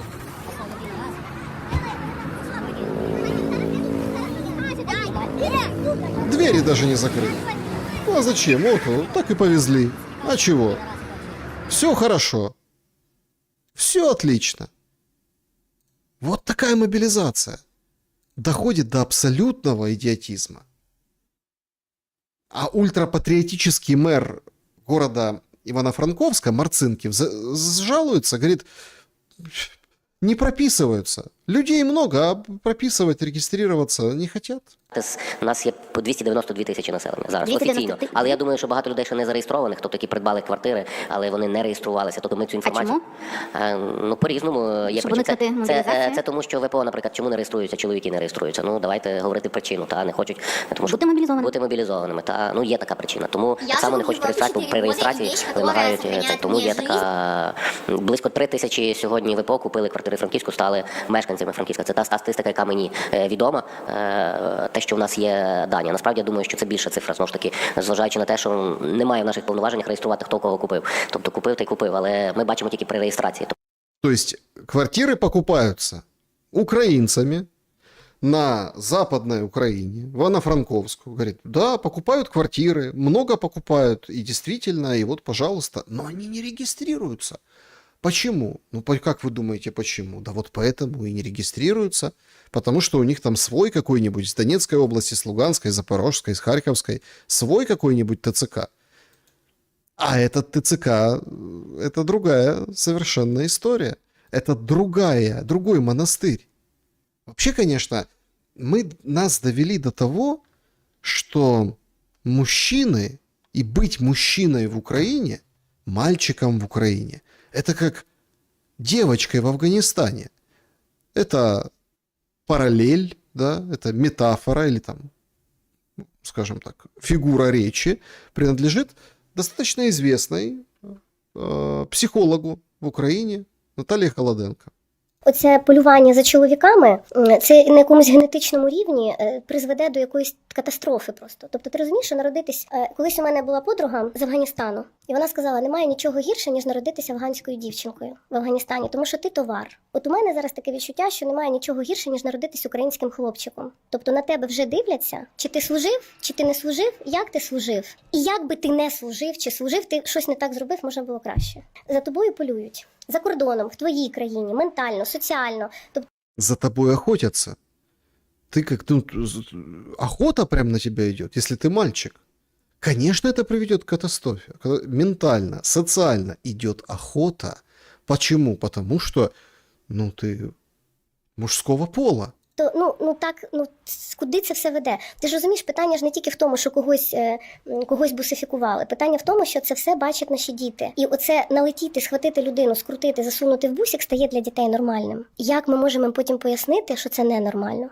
Як ми можемо знати, що це конкретно ТЦК, а не якесь угрупування? Як це можна перевірити? Якщо, в принципі, вже суспільство на це не реагує, поліція на це не реагує, що далі?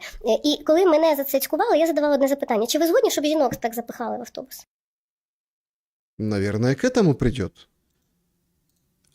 А масштабируется просто схема. Будет все то же самое. Сначала проблемы с документами, будут вытряхивать деньги, обелечивать, потом по второму кругу обелечивать, потом по третьему кругу обелечивать. Вот таким макаром это все будет происходить, потому что схема на схеме. Вот об этой схеме рассказала журналистка на Радіо Свободі, другої журналістки. Наприклад, я спілкувалася з оператором системи «Оберіг», який на вказівку своїх інших колег або вносив когось в розшук, або не вносив когось в розшук. Або, наприклад, у нього були випадки, коли колеги йдуть патрулювати вулиці, і вони мають в загальний чат скидати прізвище, ім'я по батькові, а оператор оберегу вже з будівлі ТЦК перевіряє, чи ця людина в розшуку. І от якщо ці дані скидають не в загальний чат, а особисто цьому оператору, це значить, що група оповіщення хоче заробити гроші, і там за якусь суму вони відпустять цю людину.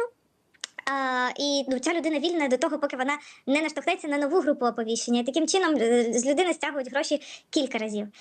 То есть не в общий чат, а в личку кидают, а там сидит человек в ТЦК на базе, и вот так вот обелечивают, вносят в розыск быстро. Інший випадок був про долучення до правопорушень. Це те, що військовослужбовцям, з якими я говорила, вони затримували людей. Що, наприклад, була людина з ментальною інвалідністю, по якій Ментальная инвалидность. Дурачок. Дурачка принимали. видно, що якби вони зупинили чоловіка на вулиці, він був молодий до 30 років, ця людина не могла нормально говорити. Група оповіщення дзвонить в своє ТЦК, начальник кричить, та яка різниця, хто він везе? І вони везуть цю людину з ментальним порушенням в ТЦК, тому що їм якось треба виконати план. Але ця історія закінчилася добре, цього чоловіка відпустили, і якби ніякий штраф йому не виписали, йому просто треба привести до ладу свої документи. Третій приклад, про який я також згадую в тексті, це про те, що якби коли військовослужбовцям ТЦК хотілося заробити, то на шляху транспортування новомобілізованих від ТЦК, наприклад, до військової частини або навчального центру, автобус з ними зупиняється на потрібній ділянці дороги, і людина робить вигляд, як там, я не знаю, зупинилась, наприклад, на заправці, і людина, яка завчасно за це заплатила, тікає. То есть, значит, тебя поймали, ты заплатил, и ты потом остановились, типа, малую нужду справить или на заправке. А ты, типа, выбегаешь и убежишь. Беги, ухилянт, беги. Это же ты же заплатил, деньги уплочены, поэтому... А за тобой как бы не гонятся. Людина, яка її супроводжує з ТЦК, робить вигляд, що вона цього не бачила. От з тих розцінок, які мені називали, що там цей військовослужбовець, який не побачив, як втік новомобілізований, він заплатить штраф десь там 20 тисяч, а заробить на цьому, десь там 2 плюс тисячі доларів. 20 тысяч штраф от начальства. Как ты мог проспать, прохлопать? Да какой-то пронырливый был. Какой-то вот я его уже и метелил, и бил, и связывал, и вот это все, и держали мы его. А он раз, нужно было заправиться, он раз убежал. 20 тысяч штрафа тебе, окей. А у него, от беглеца, уже 1000. То есть в 2 раза больше минимум. В 4 раза больше, чем штраф. Нормальная схема. Отличная схема. И так везде. Вот во Львове сегодня раскрыли масштабную схему, как уклонялись от мобилизации с участием более, внимание, 40 должностных лиц. За взятки военнообязанных устраивали на коммунальное предприятие получение брони, а также оформляли фиктивную инвалидность. Силовики проверили более 100 обысков, готовятся разные подозрения. Конечно, лучше раз заплатить за какой-то промежуток времени, или там навсегда, или на какой-то долгий промежуток, чем вот так от одной группы оповещения к другой, от одной к другой, тем заплати, тем заплати. Конечно, люди начинают придумывать вот это все. А внутри беспредел и бардак. Сегодня прославился Светловодск. Есть такой городишко. За мэра у него в кабинете сегодня стреляли. Не підходьте до мене близько. Товариство, ось прийшли. Не підходьте до мене близько. Не підходьте до мене близько. Товариство, я сказав, не підходьте до мене. Не підходьте до мене. Стоять! Стоять, сука! Стоять, блядь! Одни достали пистолеты, вторые достали пистолеты. Вы представляете? Такое ощущение, что это человек с бульвара Капуцинов мы смотрим. Нет, это современный, это 21 век. Обстановочка, видите, какая у заммэра в кабинете Светловодска? Прям стреляют, слушайте. Друг в друга прям. Стоять, блядь! Стоять, сука! Стоять, блядь! Вот так вот, и пистолетиком светит, понимаете, и все нормально у них. Значит, в результате стрельбы в помещении Светловодского горсовета Кировоградской области ранено 2 человека, сообщил секретарь мэрии Бакуменко. Мы идем вообще на дно, понимаете? Уже в Киеве, какая в Киеве, а в глубинке что? Да что хочешь, там вот так и происходит. Там человек, это уже перестрелки в мэрии. В мэрии, заммэра там, вот это все, там пришли к нему, а не подходите, вот это катастрофа. Это катастрофа. порядка нет. И чем дальше, его будет меньше. Зато вот поліцейським зарплати повишають. Нардеп Прудік розказують. Судячи з того, що на минулому тижні Комітет з правової політики в неймовірно авральному форматі був скликаний посеред тижня, і було проголосовано підвищення заробітних плат для поліцейських. Я розумію, що для військових теж знайдуть, тому що на сьогоднішній день мінімалка у поліцейських патрульних 25 тисяч гривень, а мінімалка для солдат, ви знаєте, в тилу 20 тисяч гривень. Я думаю, що треба бути повним дебілом, дати в цій ситуації надбавку для поліцейських і не дати її для військовослужбовців. Тому я думаю, що ці кошти знайдуть, і, звичайно, парламент всі проголосують, враховуючи обставини і необхідність. Ну, обстоятельства такие. Они обсуждали, смотрите, они обсуждали тему повышения зарплат военным. А он приводит пример. Полицейским же вот подняли ж полицейским, теперь минималка там 25. Ну, это самый минимум, база, то есть 25. А у солдат сейчас 20, это самый минимум, да, то есть без всего, голые оклады считаем. Понятно, что там где-то у кого-то чуть больше, у кого-то чуть меньше, в зависимости от места и так далее, неважно. То есть полицейским зарплаты подняли.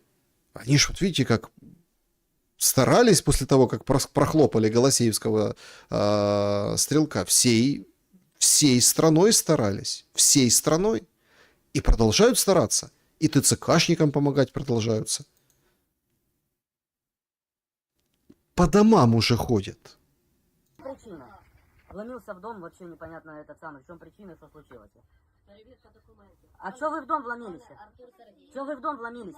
Что вы в дом? Выходите с дома. С дома выходите. С дома выходите. Говорю, с дома выходите. Что вы в дом вломились? Я вообще не могу понять. Ма, выгонять с дома. Какой ухилянт?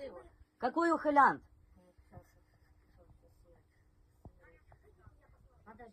Выходите с дома. То есть он конкретно зашел во двор, зашел домой, там мать бедная кружится туда-сюда, расстроенная, она понимает, что как бы, что пришли за мужиком. А тут начинает отбиваться, отгавкиваться, выгонять. А что вы пришли? Без ордера, без ничего. Вы ухилянт. Тут пытается добиться. А кто ты? Представтесь, будь ласка. Чому ви... Представтеся. До повного ознайомлення. Чому ви в дом ворвалися? Представтеся до повного ознайомлення. Выходи, говорит. Выходи. А ты, говорит, представь, ты выходи. Пришли домой. Из дому уже вытягивают тебя. Представтесь до повного ознайомлення. Представтесь до повного ознайомлення. Ви чуєте? Представтесь до повного ознайомлення. Ворвався в дом. Дернул ручку, ворвався в дом. Зайшов. Такого ще не було. Виходьте. Виходьте, шановний. Виходьте. З дому виходьте. Виходьте з дому. Ви не представились даже. Ви даже не представились, що це таке. Ви зайшли... Вы меня вытолкали, да? Прикинь. Еще поджопник бы дали. А была бы разрешена сброя, ну типа оружие, да? Еще как бы непонятно кто, непонятно... А может это оборотень? Это не полицейский, а оборотень. Достал бы оружие и стрелял бы, а что, частная территория. Но мы же хотим как на Западе, мы же хотим как вот Америка или как Европа. На частну приватну собственність. Ви навіть не представились, представтесь до повного ознайомлення. Представтесь до повного ознайомлення, будь ласка. Пане поліцейський. До повного ознайомлення. До повного ознайомлення, представтесь, будь ласка. Представтесь до повного ознайомлення. Ворвався в дом. Открив ручку, ну. Це до повного ознайомлення це було. А як ви в дом ворвалися? А як ви в дом ворвалися? Ви в дом ворвалися, я ж на камеру зняв. Я ж на камеру зняв. Ну, а як ви зайшли в коридор, вообще ворвалися? Ну так і що надо? Якщо двері відчинена, можна кому хочеш, так да, заходить? Чи як це? По-вашому? Як це по-вашому? Ну и что, продолжает работу свою делать, смотрите, все нормально у него. Дверь открыта была. А как попал? Так открыли. Полиция нормально работает. Вот такое государство. Порядок везде. Все. Это уже край. Это не просто там, если там эксперимент, британцы помогают бусифицировать. Нет. Это все, вот когда они говорят, что мы сейчас реформируем ТЦК и полицейским передадим вот эти... Вот так это все будет выглядеть в глубинке, в сельской местности, вот так, в частном секторе, вот так. Придут, там зашли в подвір'я, все, тебя раз, и вперед, воюй. Даже на таких казалось бы, мелочных вещах будут сбивать деньги, штрафовать в бюджет и так далее. Вот, пожалуйста, город Киев. Штраф. Знаете за что? За то, что мужик сорвал, ну, видимо, любимую порадовать, сирень. Хозяин вызвал полицию, и та ему впаяла штраф. Я вирішив у дяді нарвати тоні сирені. Він визвав мінтів, мене оформили на 1340 гривень. Нормально, каже, я зараз пошутю. Визвав патрульних, оформили. За сирень, ребята, за сирень. За сирень! По-моему, мы уже все засиренились. Все за сирень просто. Это какой-то, ну, приехали ж, отработали, конечно, им зарплату надо повышать. Все должны работать. Вот Ермак сегодня в суде, завтра будет продолжение этого марлезонского балета. Послушали только часть. А что вот, а суды что? Классно же работают? Да великолепно просто. Вот, пожалуйста, есть такой Яворовский. Он там центр поддержки, короче, да, правозащитник, назовем его так, короче. Так он говорит, у нас беда. А знаете какая? О которой никто не говорит в отношении судов. Все же говорят, справедливое решение, несправедливое. Ну, понятно, да, в случае политических каких-то вещей, когда надо впаять кому-то что-то, ну, или как вот там, вот сейчас вот опять война, там у Дубинского, например, да, его хотят в Черниговскую область отправить в колонию из СИЗО. Ну, типа, он в СИЗО там с кем-то подружился, может там писать всякое нехорошее, а в колонии там будет по-другому. А он говорит, так ко мне адвокаты не приедут, 3,5 часа пилять. Все заседания в Киеве, то есть 3,5 часа туда, обратно. Но это зачем делается? Чтобы ничего не писал. Госизменник же, подозрения ему вручили. Так а что в этих судах происходит? Ужас происходит, о котором все молчат. Суды тупо закрыли глаза, и по их решениям, вот судебных приставов, там, все, нет никого. Они все в домике. Государство должно людям 800 миллиардов. Людям по решению суда. Тобто невиконання рішень судів, половина українських рішень судів не виконується взагалі. Тобто для чого тоді суди робити там доброчесні суди, якщо рішення ніколи не виконується? Ну тобто це позбавлено сенсу. А потім розплачується держава через бюджет, тому що присуджується конкретні фінанси. Так, але держава відмовляється платити за цими рішеннями. То есть, смотрите, не исполняются судебные решения, ну, ведущие умные, подготовленные, украинское радио, как-никак, говорит, ну, тогда же государство должно возмещать, платить за это все. А тут возьми и скажи, а государство болт забило. На сьогоднішній день 800 мільярдів боргів є за державою, за судовими рішеннями. Це колосальні суми, на які просто державна система реагує таким чином. Ну, це проблема, яку ми можемо перенести до наступників. Ви вперше назвали цю шалену цифру, страшно просто для усвідомлення в прямому ефірі Українського радіо, 800 мільярдів гривень. Так. Ми винні згідно з рішеннями Європейського суду. Ні, не Європейського суду, це українськими судами винесено стільки рішень, що 800 мільярдів гривень ми винні українським громадянам по різним категоріям справ.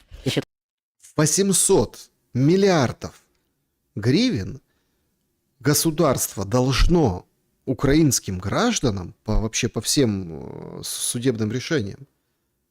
Так кто кому должен? Государство гражданину или гражданин государству, что его так пихают в бусик?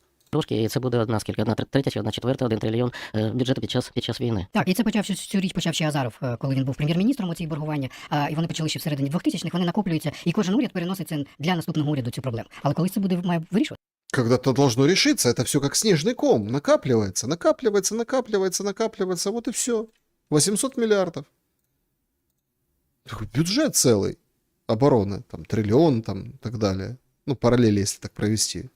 Меньше, понятно, но тем не менее. Накапливается. И неужели рано или поздно что-то должно произойти? Ну еще такая очень интересная картина. Тут же готовится обмен, все ждут, будет, не будет. Так в перемирии обмена не случилось. И тут какие-то очень интересные пропагандистские видосики начали выкладывать. Значит, 34-я бригада морпехов ВСУ взяла в плен россиян. И под камеры привела их в студийку и начали их кормить. Вот так на показ, как Макдональдсом. А те прям расцвели. Там их несколько человек сидело, кроме одного с краю. Все расцвели, типа начинают говорить, вот, ничего. А один с краю паренек как-то вот очень, раскусил эту всю историю. За что? Мы вышли, подняли руки вверх и следовали за дроном.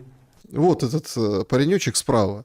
Ну, он рассказывает им, поставите Кока-Колка, у них там вот Макдональдс. Они что, в России у них-то нет Макдональдса, у них свой Макдональдс. И вот они даже, понимаете, типа, смотрите, с одной стороны, мы их кормим, поим, вот смотрите, в каком хорошем они состоянии, а с другой стороны, вот вам, мол, российские военные что говорят.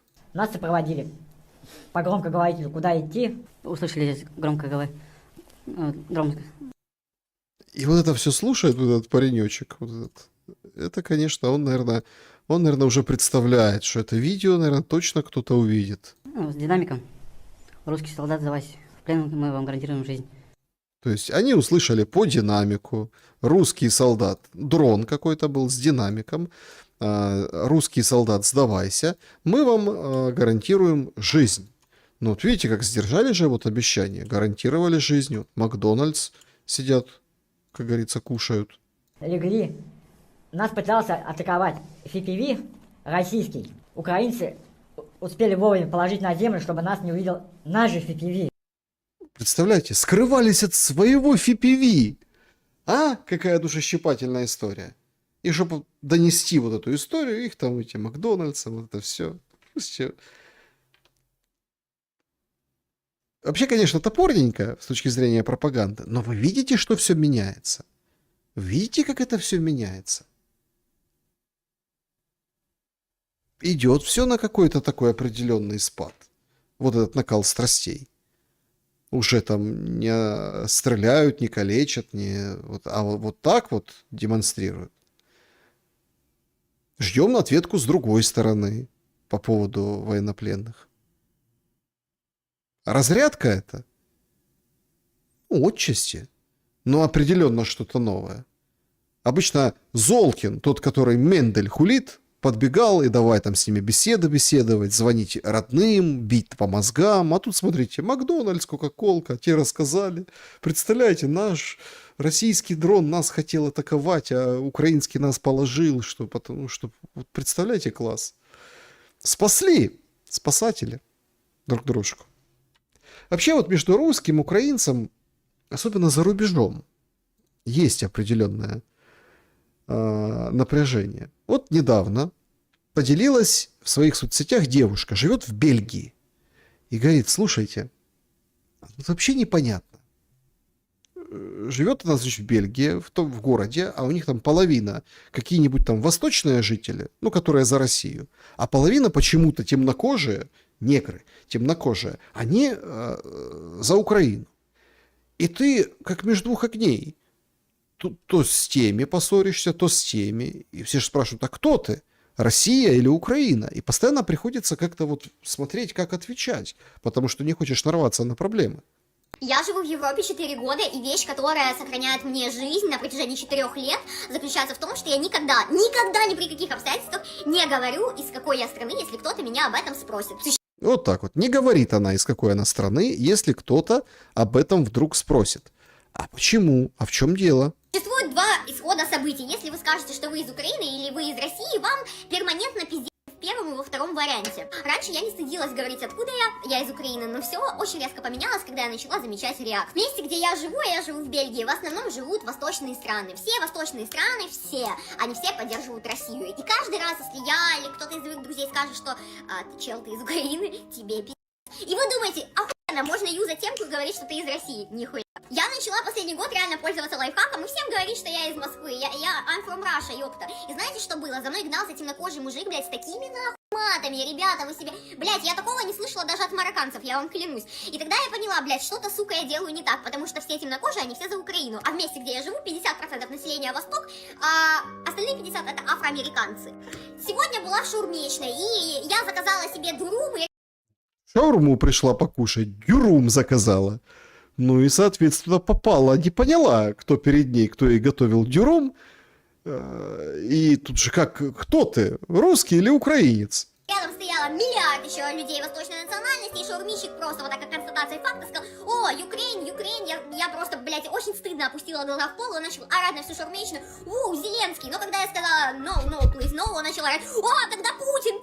Если вы в Европе и вы реально хотите выжить, но вы из Украины или из России, поверьте, когда вам зададут вопрос, откуда вы, всегда отвечайте, что вы из Грузии. Этим лайфхаком я начала пользоваться, и реально, каждый раз, когда я говорю, что я из Грузии, до меня не доебывает реально никто. Все просто такие: окей, и уходят.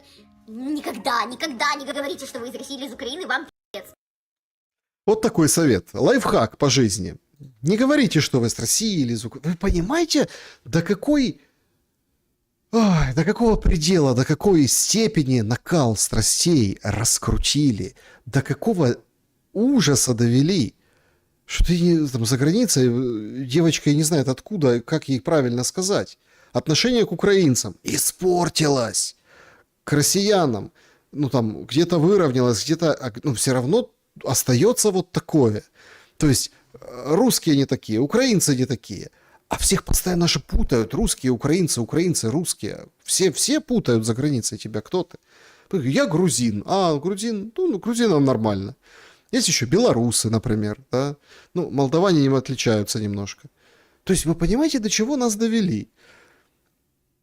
Но пора это заканчивать, елки-палки. Пора же каким-то образом это все, в общем-то, финализировать и восстанавливать хоть какой-то этот гомеостаз, да? Нормальное положение вещей. Ужас просто, что рассказывают люди и с чем сталкиваются. Что думаете? Пишите в комментариях обязательно. Значит, спасибо большое, что поставили лайки. Ставьте тоже. Давайте подведем итоги голосования. Что будет с Мендель? 14%. В Верховной Раде будет после Зеленского.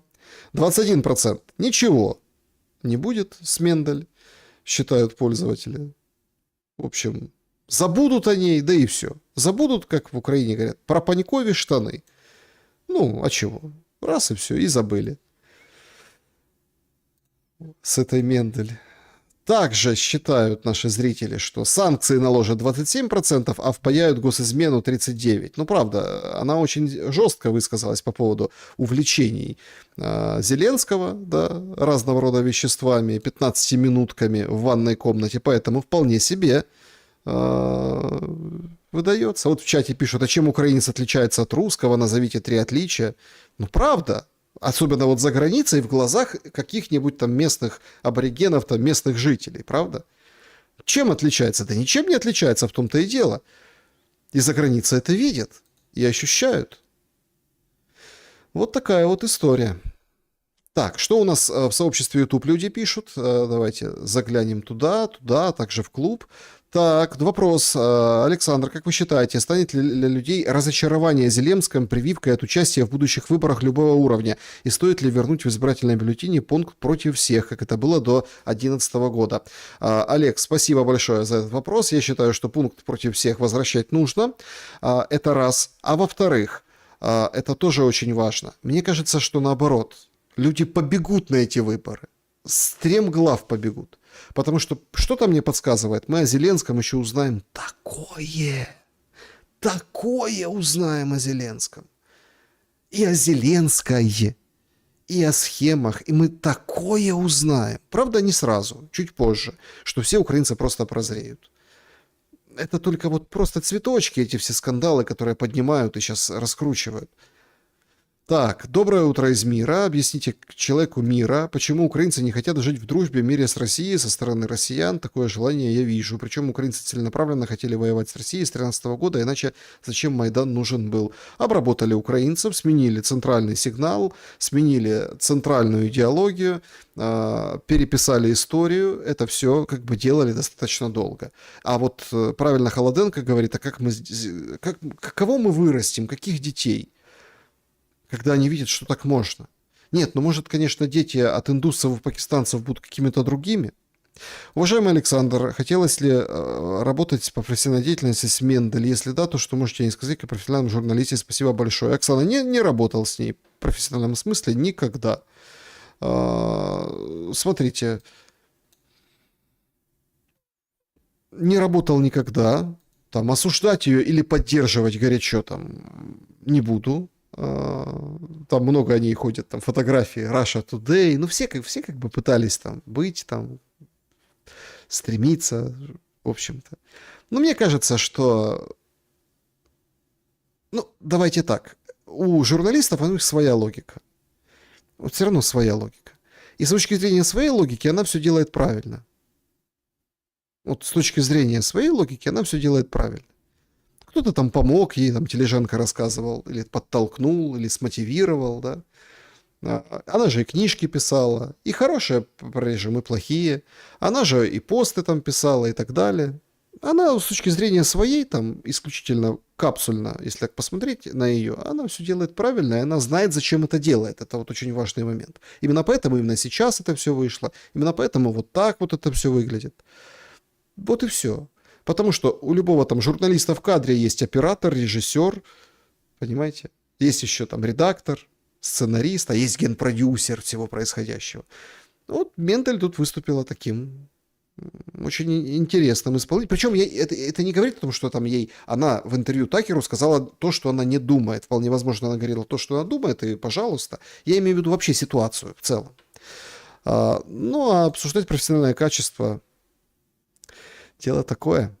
Александр, покажите в шуме выступление Карпа на саммите в 2025 году, сразу все поймете. Да, тут еще фрукт, действительно. Все, что сейчас происходит с Ермаком, Пленками, Мидичами, другими коррупционными скандалами, по-вашему, апофеоз, финальная сцена, занавес или в финале чего-то... Смотрите, в финале мы узнаем еще больше. В финале мы услышим, узнаем, мы еще будем больше шокированы. Еще, как вот с этой могильной, прости господи, землей, могильным песком у основания династии. Вообще думали об этом? А там еще фигурировало сегодня в зале суда, зачитывали, когда обвинителя Ермаку обвинения, там материалы из дела, говорят, что там какая-то есть то ли Вероника, то ли еще кто-то, какая-то гадалка, с которой советовались, брать ли Татарова руководителем в офисе президента, замом Ермака. Вот брать Татарова или не брать? Гадалка, погадай. Ну, погадала. Но представьте, это не Мария Тихая, это какая-то Вероника, другая прозвучала. С кем-то, с гадалкой советовался. Ну ладно, гадалка, а могильная земля, это все понятно, кто управляет нами. Вот понимаете, раньше считалось биолаборатории, да это какой-то чёс, бред. Вот сейчас Тулси Габбард расследуют 40 штук, да, действительно. Если бы ничего не было, не расследовало. То и сейчас там, а может, вот эта вся ересь, помните, что Путин с Шойгу, с шаманами, где-то там в тайге кровь там пил, орала, там какого-то оленя или еще кого-то, или там по-разному, да, трактуют. Может, это специально запускалось? Специально от этого центра, который реально участвует в обрядах, участвуют в чернокнижных этих мероприятиях, заговорах, куклы Вуды тыкают, понимаете? Браслетики разные носят из непонятных там наговоренные. Кладбищенская магия.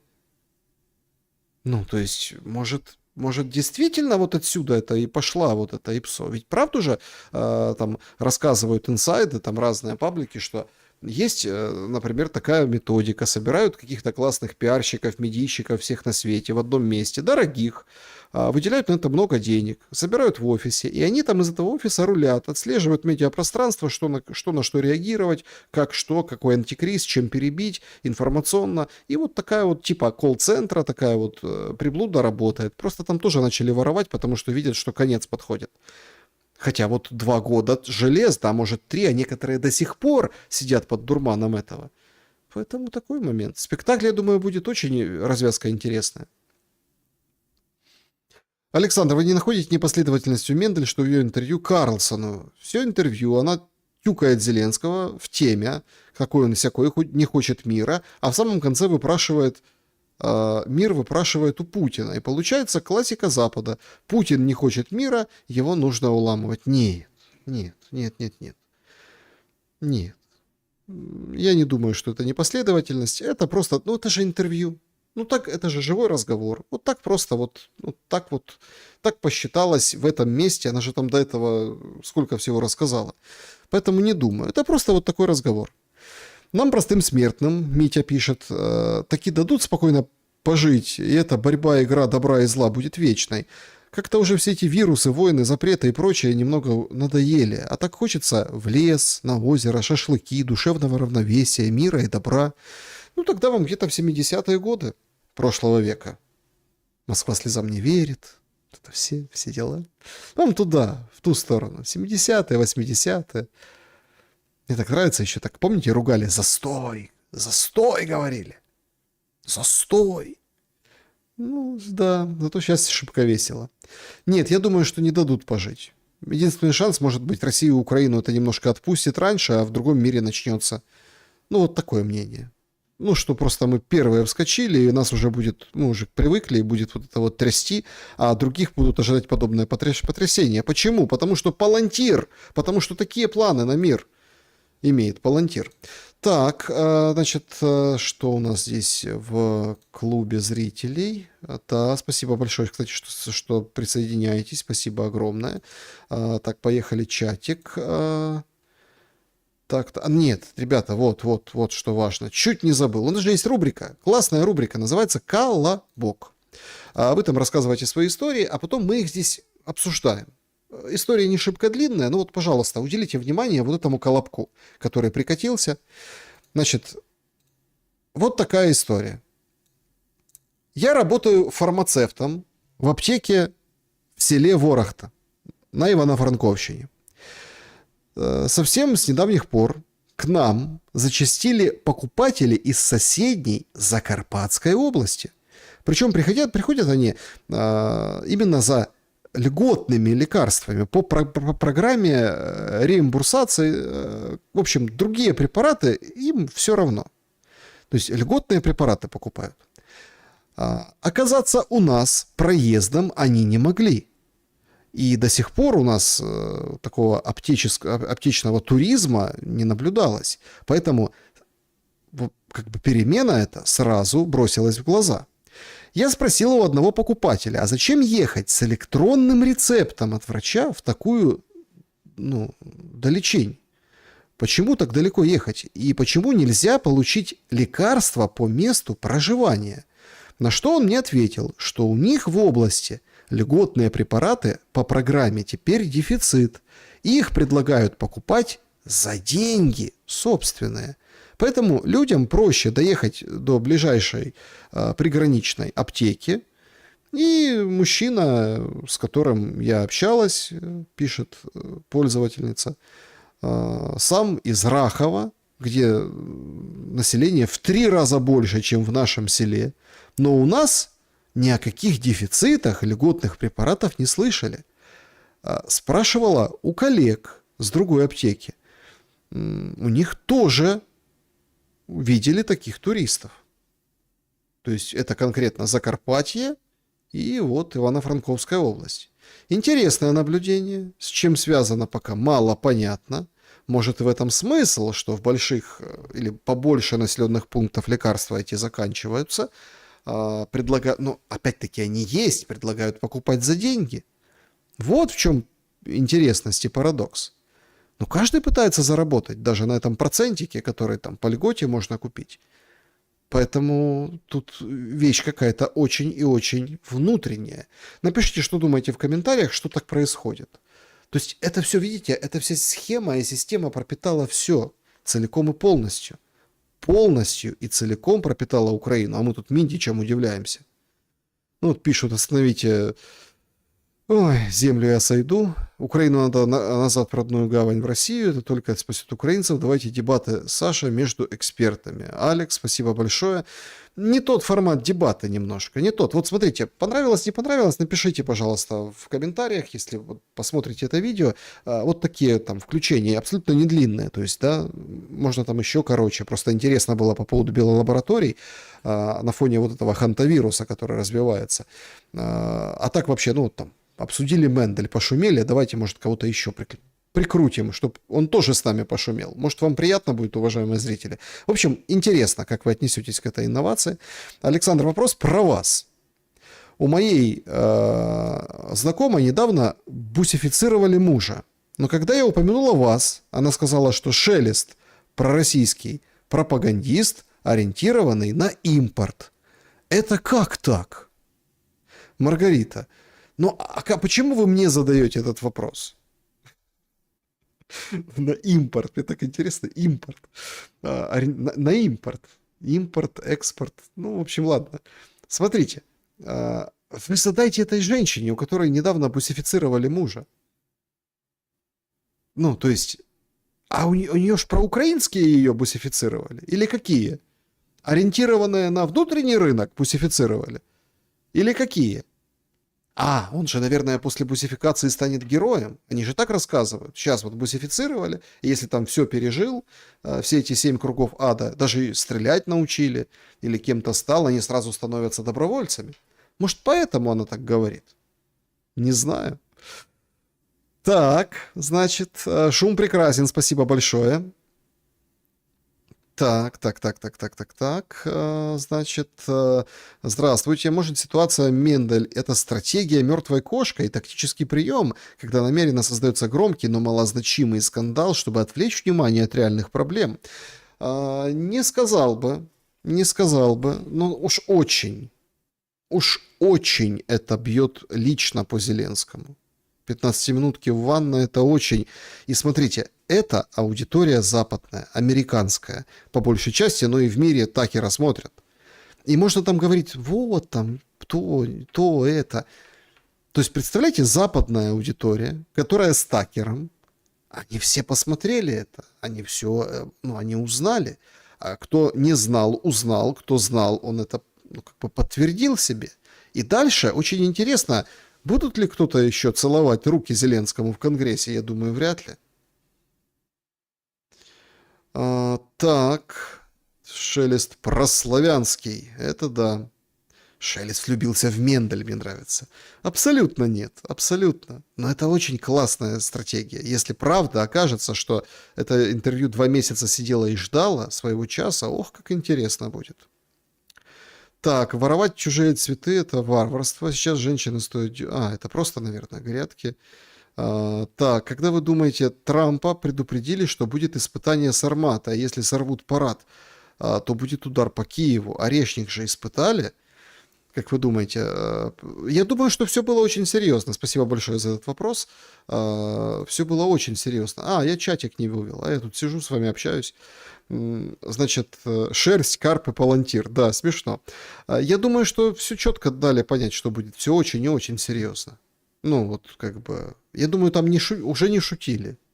Ну, мне так кажется. Так. Значит, да, друзья, время, как говорится, позднее. Уже опять близится смена сейчас как бы дат. По поводу шума. Вот пишет Мэри, мой вопрос. Какой ваш вопрос? Не вижу я ваш вопрос. Все вместе давайте смотреть. В Китай поедет Трамп и Путин в разные даты или тройничок собирается пилить Украину?